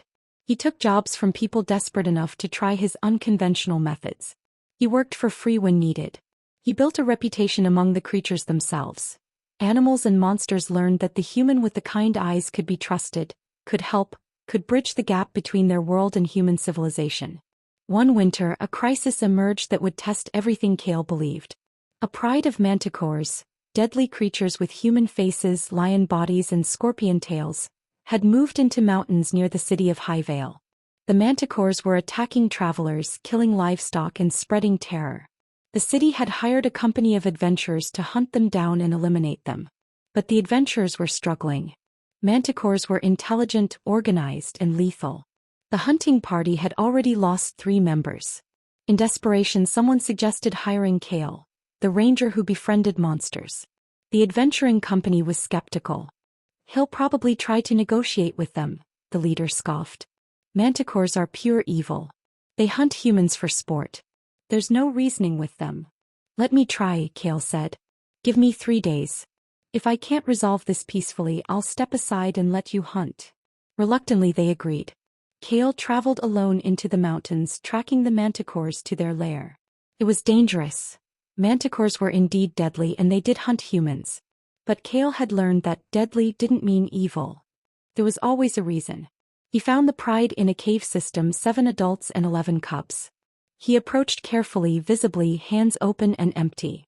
The manticores surrounded him immediately, tails poised to strike. Their leader, a massive female with intelligent, angry eyes, spoke in perfect common. "Another human comes to kill us. You're brave but foolish." "I'm not here to kill you," Kale said calmly. "I'm here to understand why you're attacking travelers. Manticores are intelligent. You know that hunting humans brings retaliation. So why risk it?" The leader studied him suspiciously. "Why would we tell you?" "Because I might be able to help. I've helped other creatures find ways to coexist with humans. Let me try to help you." The manticores exchanged glances. Finally the leader said, "Come. We'll show you." She led him deeper into the cave system, to a chamber filled with eggs. Dozens of them. But something was wrong. The eggs were too cold, the chamber wasn't warm enough to incubate properly. "We nested here every year for a century," the leader explained. "The mountain's geothermal heat kept our eggs warm. But 6 months ago something changed. The heat is fading. Our eggs are dying. We've lost 2 clutches already. If we can't keep the next batch warm, our entire next generation dies with them. And you're attacking travelers because? Because we're desperate and angry. Because humans take everything. Our hunting grounds, our nesting sites, even the mountain's heat. And they don't even realize what they're destroying. We thought if we made the area dangerous enough, humans would leave and maybe the mountain would heal." Kale examined the chamber carefully. He wasn't a geologist, but he knew the region. "There's a mining operation on the other side of this mountain. They're drilling deep, probably disrupted the geothermal channels that heat this cave. We know. We've tried to stop them. They called us monsters and hired adventurers to kill us. So we fought back. And now everyone thinks we're evil when we're just trying to save our children." Kale sat down thinking. What if I could restore the heat to this chamber? Would you stop attacking travelers? If you could save our eggs, we'd leave this area entirely. Move to another mountain where humans aren't destroying everything. But you can't. The heat is gone. Maybe not, Kale said. Let me try something. He returned to Highvale and sought out the mining company operating on the mountain. He explained the situation. Their drilling had disrupted geothermal channels, which was causing the manticore attacks. So what? The company owner said. They're monsters. Who cares about their eggs? You should. Because if their eggs die, the manticores will never leave. They'll keep attacking out of grief and rage. But if we restore the heat, they've promised to relocate peacefully. Which is cheaper, rerouting some tunnels or fighting manticores indefinitely. The owner was a practical man. He agreed to hire a geomancer to redirect the geothermal flows back through the cave chamber. It took 2 weeks and cost significant money, but eventually the heat returned. Kale brought the geomancer's report to the manticores. The heat is restored. Your eggs will survive. The leader checked the chamber, felt the returning warmth, then returned to Kale with tears in her very human eyes. You saved our children. We didn't think any human would help us. Not all humans are your enemy. Just as not all manticores are evil. We can coexist if we try. The manticores left the area as promised, relocating to remote mountains where humans didn't mine. The attack stopped. The city was safe. And all it had taken was understanding, compassion, and willingness to see manticores as desperate parents rather than monsters. The adventuring company was amazed. You actually negotiated with manticores. And they kept their word. I didn't think that was possible. It's possible when you remember that intelligence means having reasons for behavior. Even creatures we call monsters have motivations, needs, fears. Understanding those is the key to coexistence. Word of Kale's success with the manticores spread. Other communities facing monster problems began seeking him out specifically. Not to kill the creatures but to understand them, to find peaceful solutions. A village terrorized by a vampire? Kale discovered the vampire was an ancient scholar who'd been turned against his will centuries ago, who killed only when absolutely necessary to survive, and who desperately wanted to be left alone to continue his research. Kale helped the vampire relocate to a remote tower and arranged for willing donors to provide blood, eliminating the need for attacks. A town haunted by ghosts? Kale learned the ghosts were confused spirits who didn't realize they were dead, reliving their final moments endlessly. He helped a cleric provide proper burial rites and gave the spirits peace. A forest plagued by an evil tree ant? Kale found that the tree ant wasn't evil. It was sick, infected with a magical disease that caused pain and rage. He brought healers who treated the infection, and the tree ant became a protector of the forest instead of a threat. Every monster, Kale discovered, had a story, had reasons, had motivations beyond simple malice. And when you understood the story, you could usually find a solution that didn't require killing. 10 years after his expulsion, something remarkable happened. A delegation from the Rangers Guild arrived at Kale's home, which by now resembled a small sanctuary, with various creatures living peacefully on the property. The new guild master, a younger woman who'd replaced the old one, sat in Kale's cabin surrounded by the proof of his methods. An owlbear dozed by the fireplace. Wolves played outside with Kale's cat. A friendly troll was helping repair the roof. "I came to apologize," the guildmaster said, "and to offer you reinstatement in the guild." "Why the change?" Kale asked. "Because we've been watching your work. Tracking the communities you've helped. Measuring the outcomes."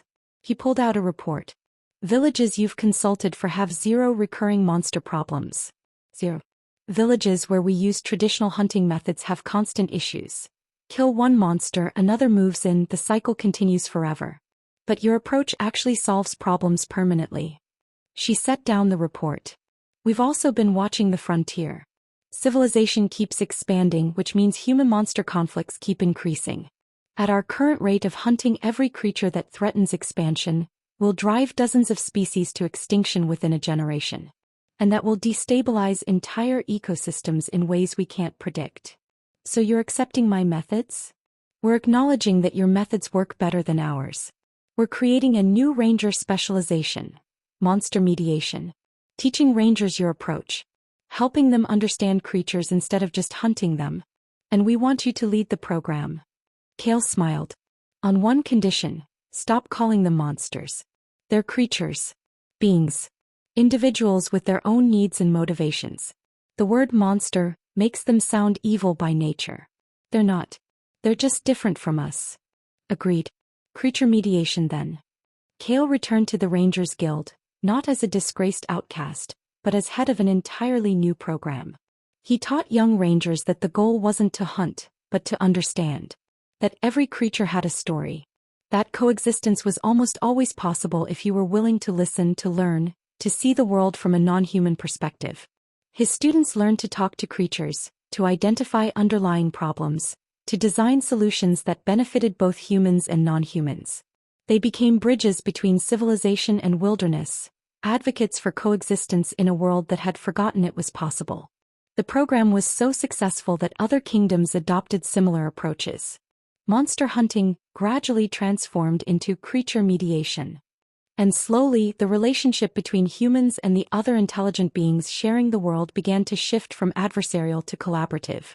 When Kale was 55, he retired from active field work and focused on teaching. He'd spent 25 years proving that friendship between humans and monsters was possible, that violence wasn't the only solution, that understanding could achieve what hunting never could.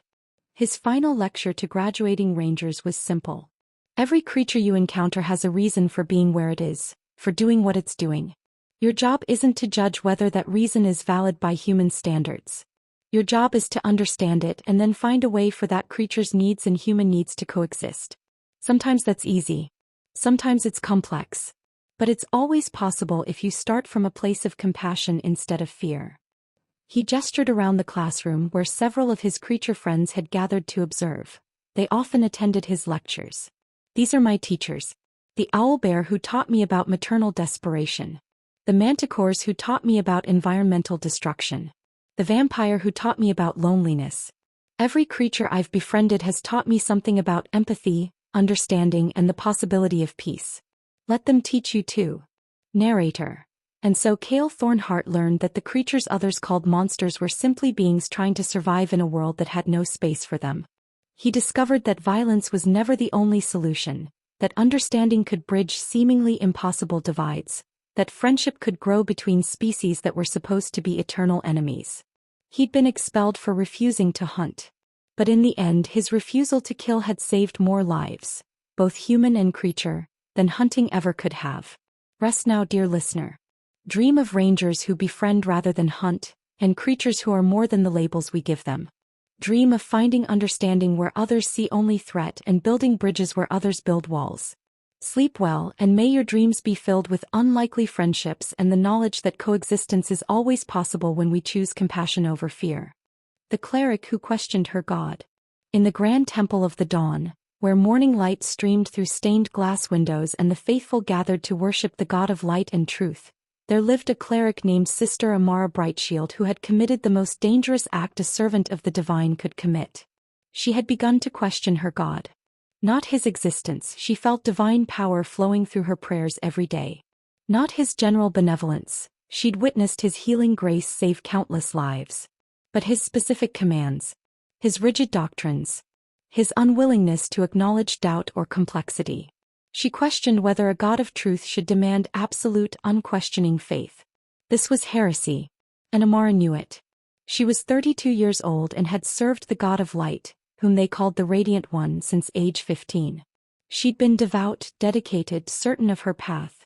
She'd risen through the temple ranks to become a full priestess, respected for her healing abilities and her commitment to service. But over the past year, cracks had appeared in her certainty. Small things at first.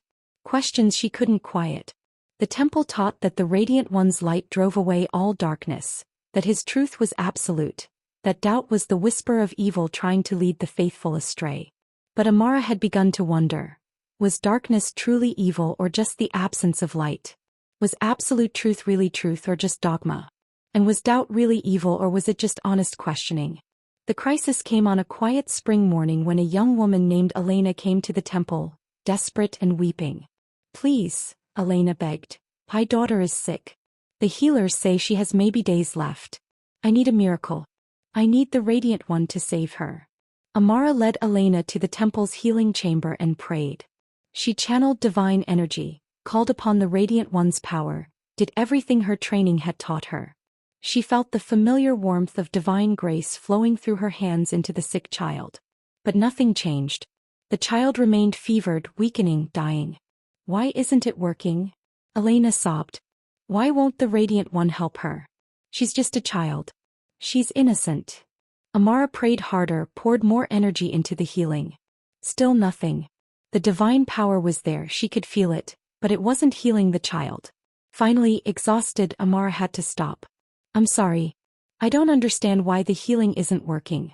Sometimes the Radiant One's will is beyond our understanding." It was what she'd been taught to say. What every cleric said when healing failed. The Radiant One's mysterious will. His higher plan.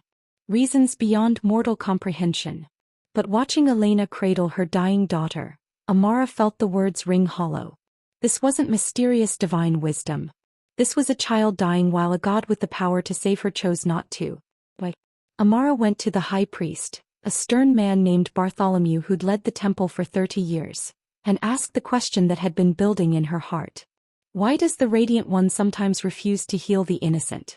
If he has the power and we've done the rituals correctly, why does he let children die? Bartholomew's expression turned cold. "Sister Amara, that question borders on blasphemy. We do not question the Radiant One's will. We trust in his wisdom even when we don't understand it. But how is blind trust different from blind faith? If we never question, never seek to understand, aren't we just following orders without thought? The Radiant One is the God of truth. Shouldn't his followers pursue truth, even uncomfortable truths? The truth is that mortals cannot comprehend divine wisdom. The truth is that doubt is a sin. The truth is that your questions dishonor the Radiant One and endanger your soul. Bartholomew stood. I suggest you pray for forgiveness and recommit yourself to unquestioning faith. This conversation is over. But the conversation in Amara's mind was just beginning. Elena's daughter died 3 days later, and Amara stood at the funeral feeling like a fraud. She told the family that the Radiant One worked in mysterious ways, that their daughter was in a better place, that faith would comfort them. All wise. Or at least, comfortable platitudes that avoided the real questions. Why did the God of Light let an innocent child suffer? Why did divine healing work for some and not others? And what kind of deity demanded unquestioning obedience instead of honest inquiry? Amara began studying. Not just the temple's approved texts, but older writings, theological debates, accounts from other faiths. She discovered something troubling. Every religion claimed absolute truth. Every god demanded complete faith. Every temple punished doubt. But if every faith claimed to be the only truth and they all contradicted each other, then at least most of them had to be wrong. Which meant claiming absolute truth didn't make something true. One evening, alone in the temple library after midnight, Amara did something that terrified her. She prayed, but instead of reciting the approved litanies, she spoke honestly. Radiant One, she whispered into the darkness, I don't understand. You're the God of truth, but your temple punishes questions. You're the God of light, but your followers refuse to examine darkness. You have the power to heal children, but you let them die and tell us it's your mysterious will. I want to believe in you. I want to serve you. But I need answers. I need to understand. Is that really so wrong? She waited, half expecting divine wrath. Lightning. Punishment.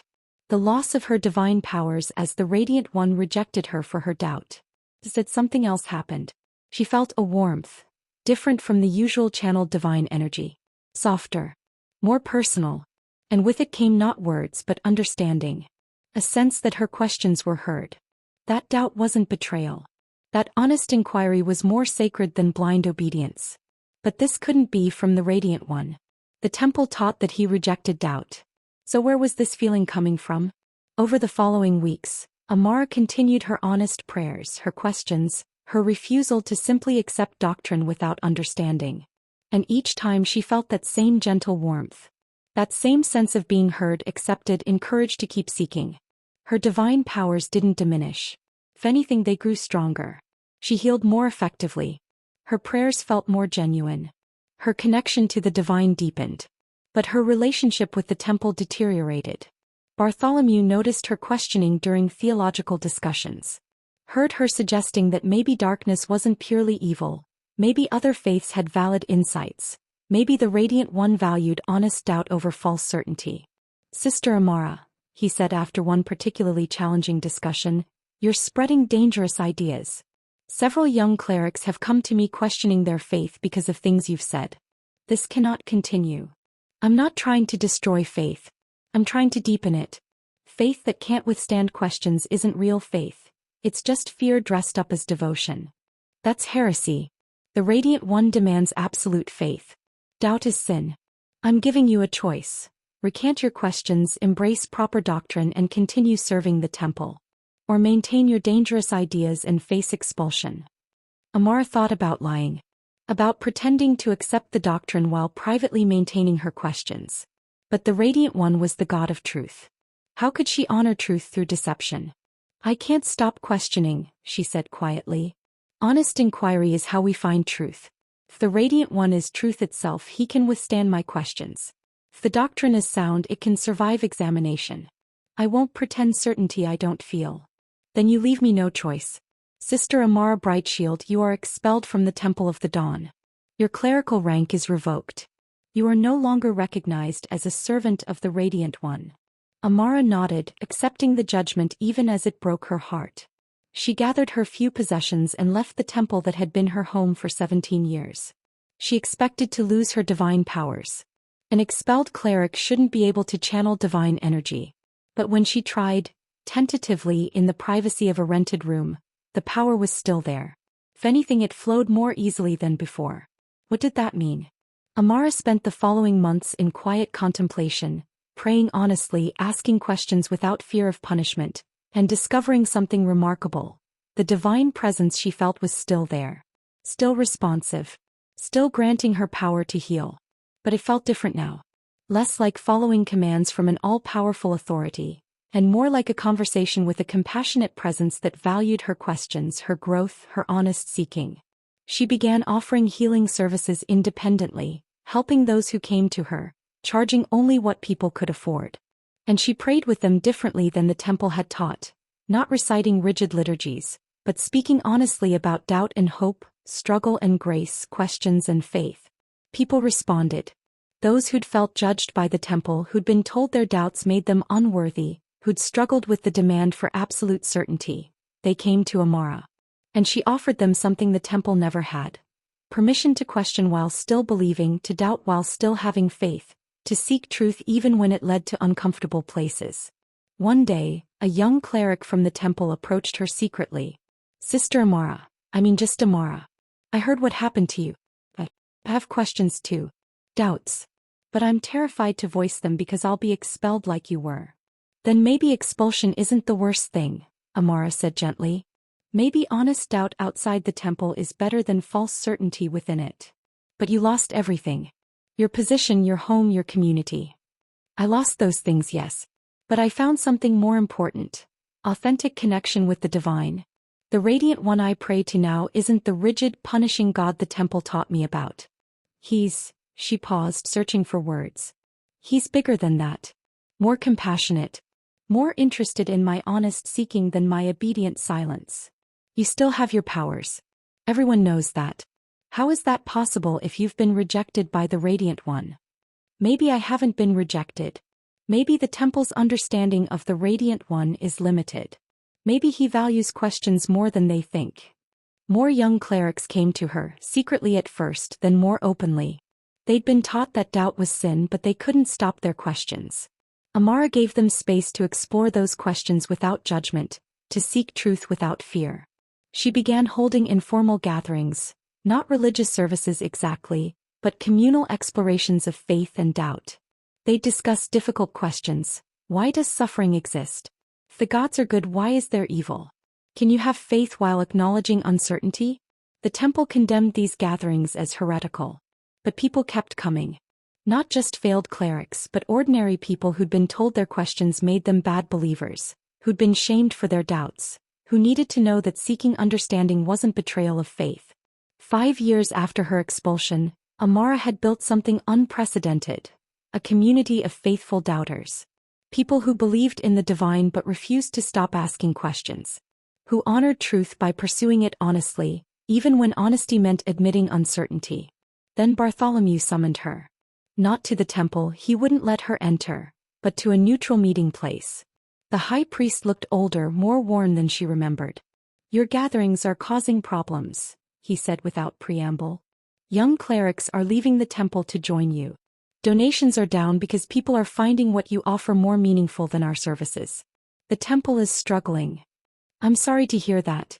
But I'm not trying to destroy the temple. I'm just offering an alternative for those who need it. An alternative that undermines everything we teach. Faith requires certainty. Doubt is weakness. Questions lead away from truth, not toward it." "Does it?" Amara asked gently. "Or have you built a system that confuses control with truth? You've created an environment where people can't ask questions without being condemned, where doubt is treated as sin instead of as a step toward deeper understanding. Maybe your numbers are falling because people are tired of being told to shut up and obey." Bartholomew was quiet for a long time. Finally he said, "The Radiant One demands absolute faith. That's what the holy texts say. That's what generations of clerics have taught. The holy texts were written by people. People who might have mistaken their own need for control with divine will. What if the Radiant One actually values honest seeking over comfortable certainty? What if doubt is how we grow toward truth instead of away from it? That contradicts everything. Or it expands everything. Maybe the temple's understanding of the Radiant One has been too small. Too rigid. Too human." She met his eyes. "I still have my powers, Bartholomew. I was expelled, condemned as a heretic, told I'd been rejected by the Radiant One. But my connection to the divine is stronger than ever." "What does that tell you?" The high priest looked shaken. "I don't know. It shouldn't be possible. Maybe what shouldn't be possible is claiming to fully understand an infinite divine being. Maybe the Radiant One is bigger, stranger, more compassionate than our doctrines allow for.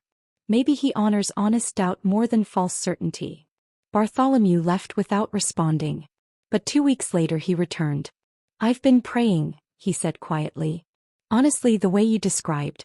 Asking questions instead of reciting liturgies. And I felt something. Something I haven't felt in years. A response. A presence. Different from the divine power I channel, but undeniably real." He looked at Amara with something like wonder. "I've been serving the Radiant One for 40 years. But I think you understand him better than I do. Because you were brave enough to question. Brave enough to admit doubt. Brave enough to seek truth even when it meant losing everything. So what do you want to do?" "I want to learn. I want to understand this approach.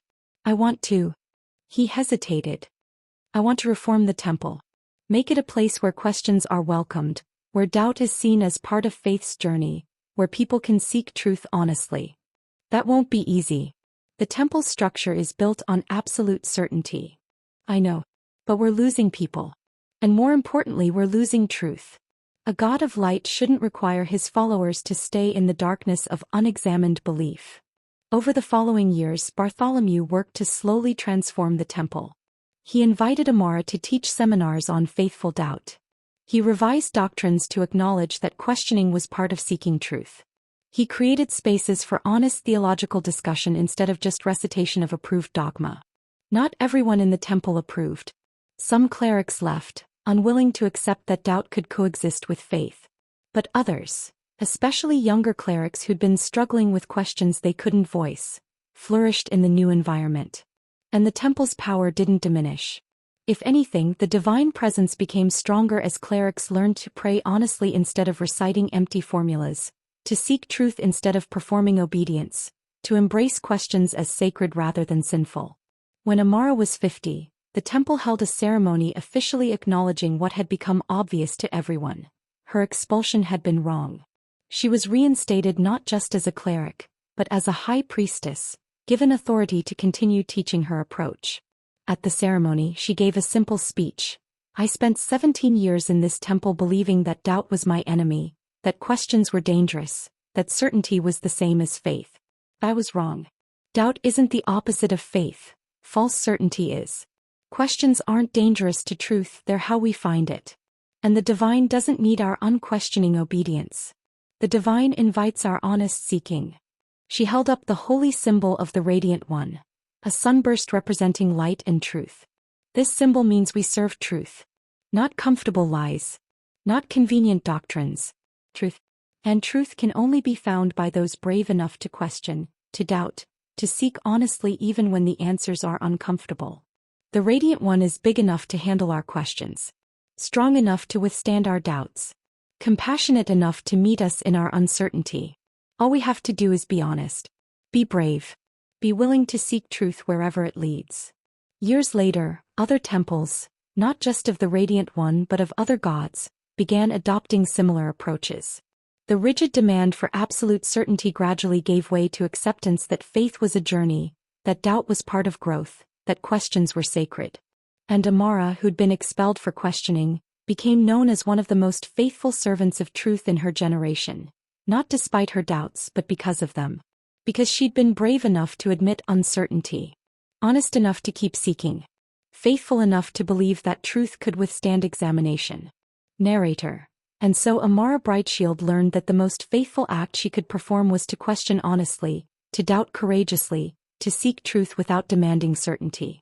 She discovered that divine power didn't require blind obedience, that faith deepened through examination rather than despite it, that a God of truth honored honest seeking above comfortable lies.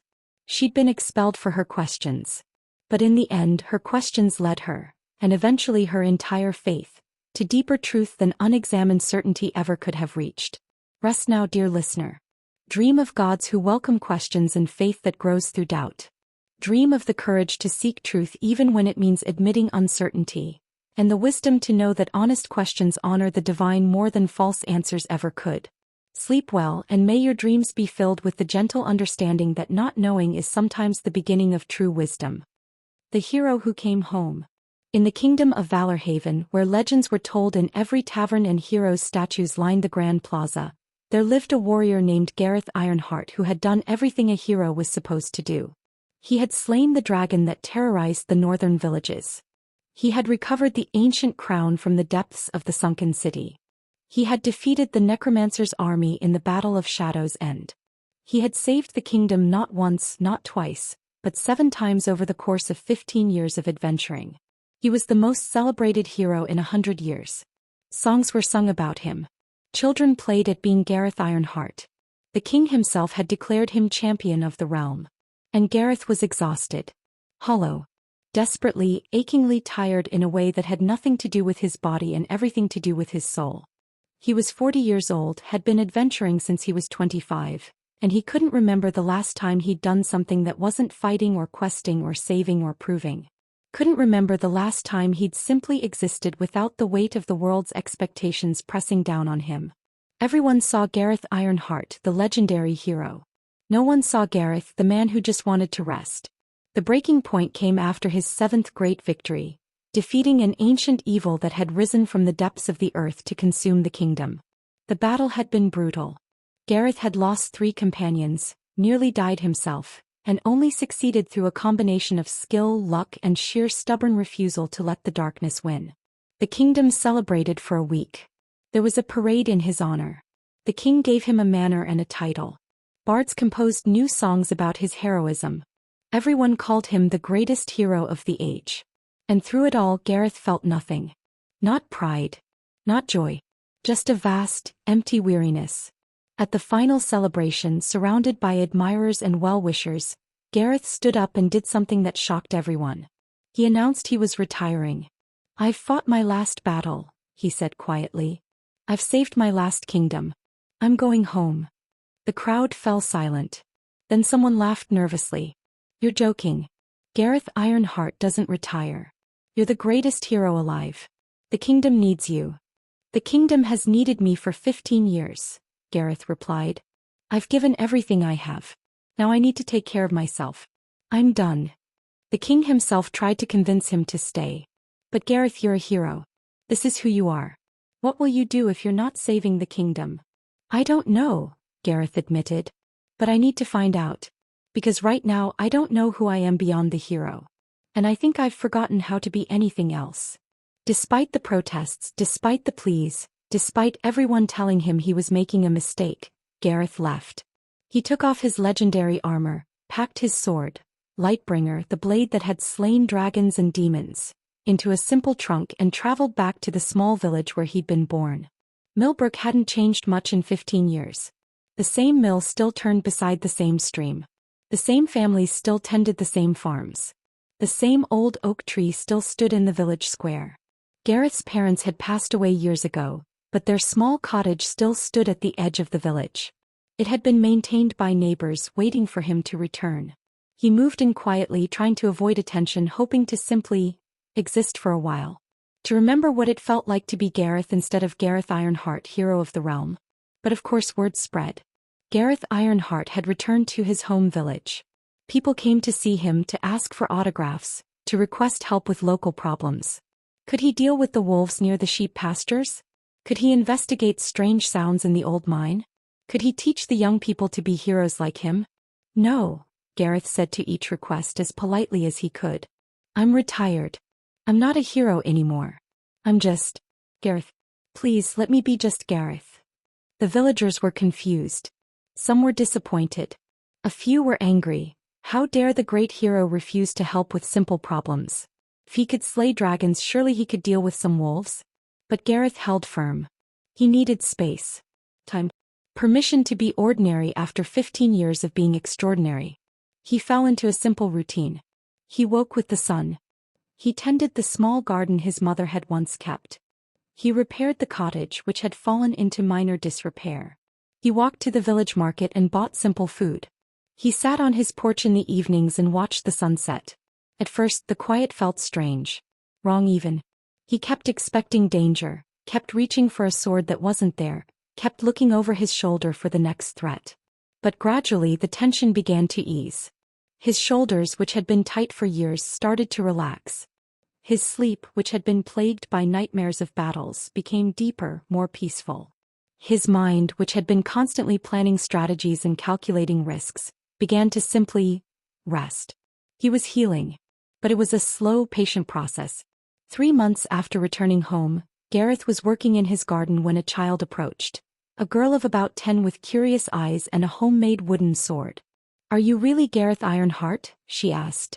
"I was," Gareth said, not looking up from the tomato plants he was staking. "Now I'm just Gareth. But you're still a hero, right? Even if you're retired." "I don't know what I am. That's what I'm trying to figure out." The girl sat down on the garden wall, swinging her wooden sword. "Everyone says you're wasting your life. That you should be out there fighting evil, not growing vegetables. What do you think?" Gareth asked. She considered seriously. "I think vegetables are important too. You can't fight evil if you're hungry." Gareth smiled, the first genuine smile in months. "That's very wise. What's your name?" "Lily." "Well, Lily, would you like to help me with these tomatoes? I could use an assistant." She nodded eagerly and hopped down from the wall. As they worked together, Lily chattered about her life. School, friends, dreams of becoming an adventurer someday. Gareth listened and found that listening felt good. He wasn't performing heroism. He was just being present with a child who wanted company. Lily started visiting regularly, helping in the garden and asking questions about adventuring. Not the dramatic battles everyone else asked about, but the small details. What did you eat on long journeys? How did you deal with being scared? Did you ever want to give up? "All the time," Gareth admitted. "Being a hero isn't about never being afraid or never wanting to quit. It's about doing what needs to be done anyway. But that doesn't mean you have to do it forever. Everyone needs rest. Even heroes."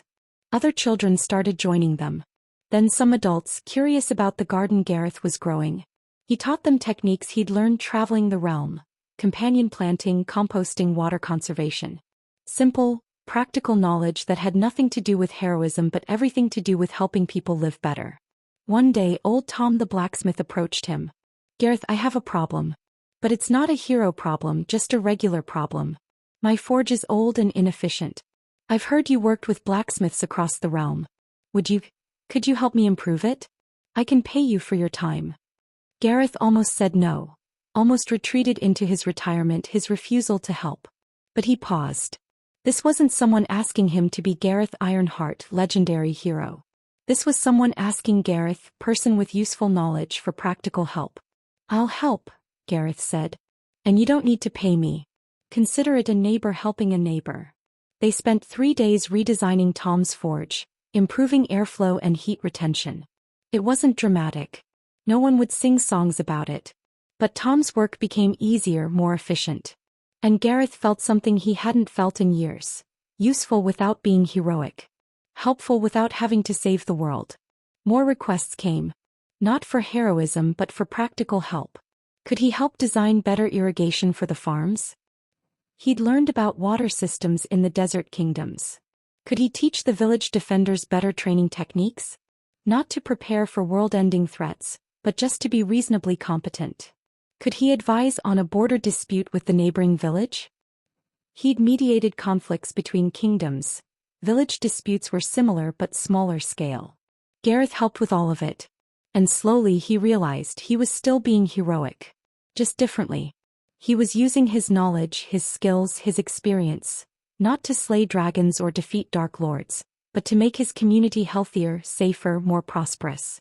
This was heroism too. Smaller. Quieter. But no less valuable. A year after returning home, Gareth received a visitor from the capital. A young hero, barely 20, who'd heard about Gareth's retirement and sought him out. "Sir Ironheart," the young man said formally, "I need your help. There's a threat rising in the southern mountains. A cult trying to summon a demon.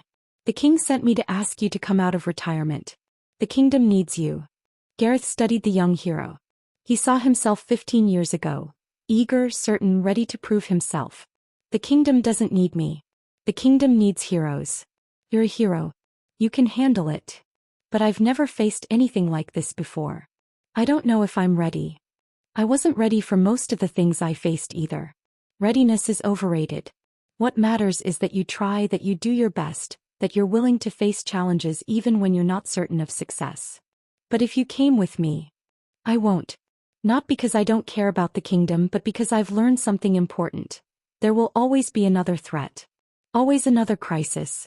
Always another reason why the hero can't rest. If I go now, I'll keep going. I'll never stop. And I need to stop. For my own health, my own life, I need to be done with that kind of heroism.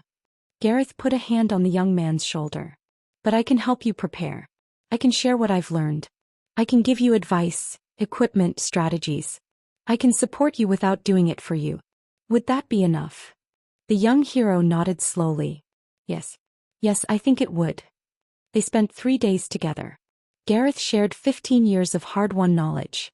Not just combat techniques, but the mental and emotional strategies for handling fear, managing responsibility, knowing when to fight and when to negotiate. He gave the young hero enchanted items from his adventuring days that he no longer needed. He connected him with allies across the realm who could help. When the young hero left, he was better prepared than when he'd arrived. And he succeeded, defeated the cult, prevented the summoning, saved the southern provinces. He was hailed as a new great hero. And Gareth felt proud. Not envious. Not regretful. Just proud that he'd helped someone else succeed, that his knowledge continued to make a difference even though he was no longer adventuring. More young heroes came seeking his advice. Gareth became an unofficial mentor, teaching from the comfort of his cottage in Millbrook. He helped them prepare for quests, taught them from his experience, supported them emotionally when they struggled with the weight of heroism. He was still saving the kingdom. Just indirectly. Through others. While maintaining the boundaries he needed to stay healthy. 5 years after his retirement, the king himself visited Millbrook. A quiet visit, no ceremony, just an old man. The king was nearly 70 now, wanting to talk to his former champion. They sat on Gareth's porch, drinking tea Gareth had learned to make from an herbalist in the eastern mountains.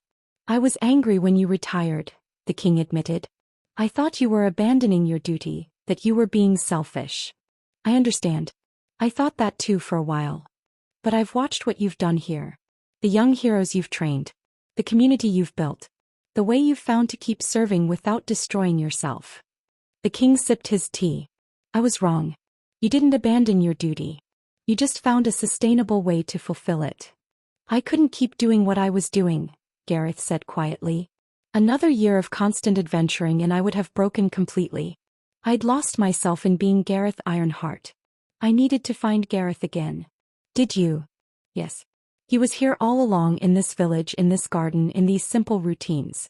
He just needed permission to exist. Permission to be ordinary. The king nodded. I'm sorry I didn't give you that permission when you asked for it. I'm sorry I made you feel like you could only have value if you were saving kingdoms. You didn't know. The kingdom needed saving and I was good at it. But there's a cost to being the one who always saves everyone. Eventually you need someone to save you. And for me that meant saving myself by coming home. When Gareth was 50, the village held a celebration. Not of Gareth Ironheart the legendary hero, but of Gareth the neighbor, the mentor, the gardener, the friend. 10 years of quiet service to his community. 10 years of teaching young heroes. 10 years of being present, being helpful, being human. At the celebration, young Lily, now 20 and training to be a ranger, stood up to speak. When Gareth first came home, a lot of people were disappointed. They wanted the legendary hero, the dragon slayer, the great Gareth Ironheart. But what we got was better. We got a neighbor who taught us about gardening. A mentor who shared his wisdom freely. A friend who reminded us that heroism isn't just about grand gestures. It's about showing up, helping where you can, being present for your community. She looked at Gareth with affection. You taught me that you don't have to save the world to matter. You just have to care for your corner of it. And you've cared for our corner beautifully. Gareth stood, feeling tears in his eyes. When I retired, I thought I was giving up heroism. But I've learned that there are many ways to be a hero. Slaying dragons is one way. But so is growing food that nourishes your neighbors. Teaching the next generation. Building community. Being present for the people around you. He gestured around the village square where people he'd helped over 10 years had gathered. The farmers whose irrigation he'd improved, the children he'd taught, the young heroes he'd mentored, the neighbors he'd simply been present for. I spent 15 years being Gareth Ironheart, legendary hero. Now I've spent 10 years being just Gareth. And I've learned that just Gareth is enough. More than enough. Being ordinary, being present, being human, that's its own kind of heroism. Maybe the most important kind. Narrator. And so Gareth Ironheart learned that the greatest heroism wasn't in never stopping, never resting, never being ordinary. It was in knowing when to stop. In choosing health over glory. In understanding that you could serve your world without sacrificing yourself completely to it. He'd been the greatest hero of his age. But perhaps his greatest act of heroism was retiring. Choosing life over legend, presence over fame, being ordinary over being extraordinary. And in that choice he showed other heroes, and perhaps all of us, that rest is sacred, that ordinary life is valuable, that you don't have to be constantly saving the world to matter. Sometimes the bravest thing you can do is simply come home. A longer pause, letting the story settle. Rest now, dear listener. You've journeyed through 8 stories. Of a knight who never drew her sword, a thief who returned everything, a wizard who forgot spells, a druid who loved cities, a bard who sang silence, a ranger who befriended monsters, a cleric who questioned her god, and a hero who came home. Each found their path not by following tradition, but by honoring their authentic selves. Each discovered that the world's expectations mattered less than their own truth. Each learned that there are infinite ways to be good, to serve, to matter. And now, like Gareth, it's time for you to rest. To let go of the day's battles, the world's demands, the constant need to prove yourself. To simply be, without performance or purpose beyond existing. You are enough. Just as you are. Your worth isn't measured by constant achievement. You're allowed to rest. You're allowed to be ordinary.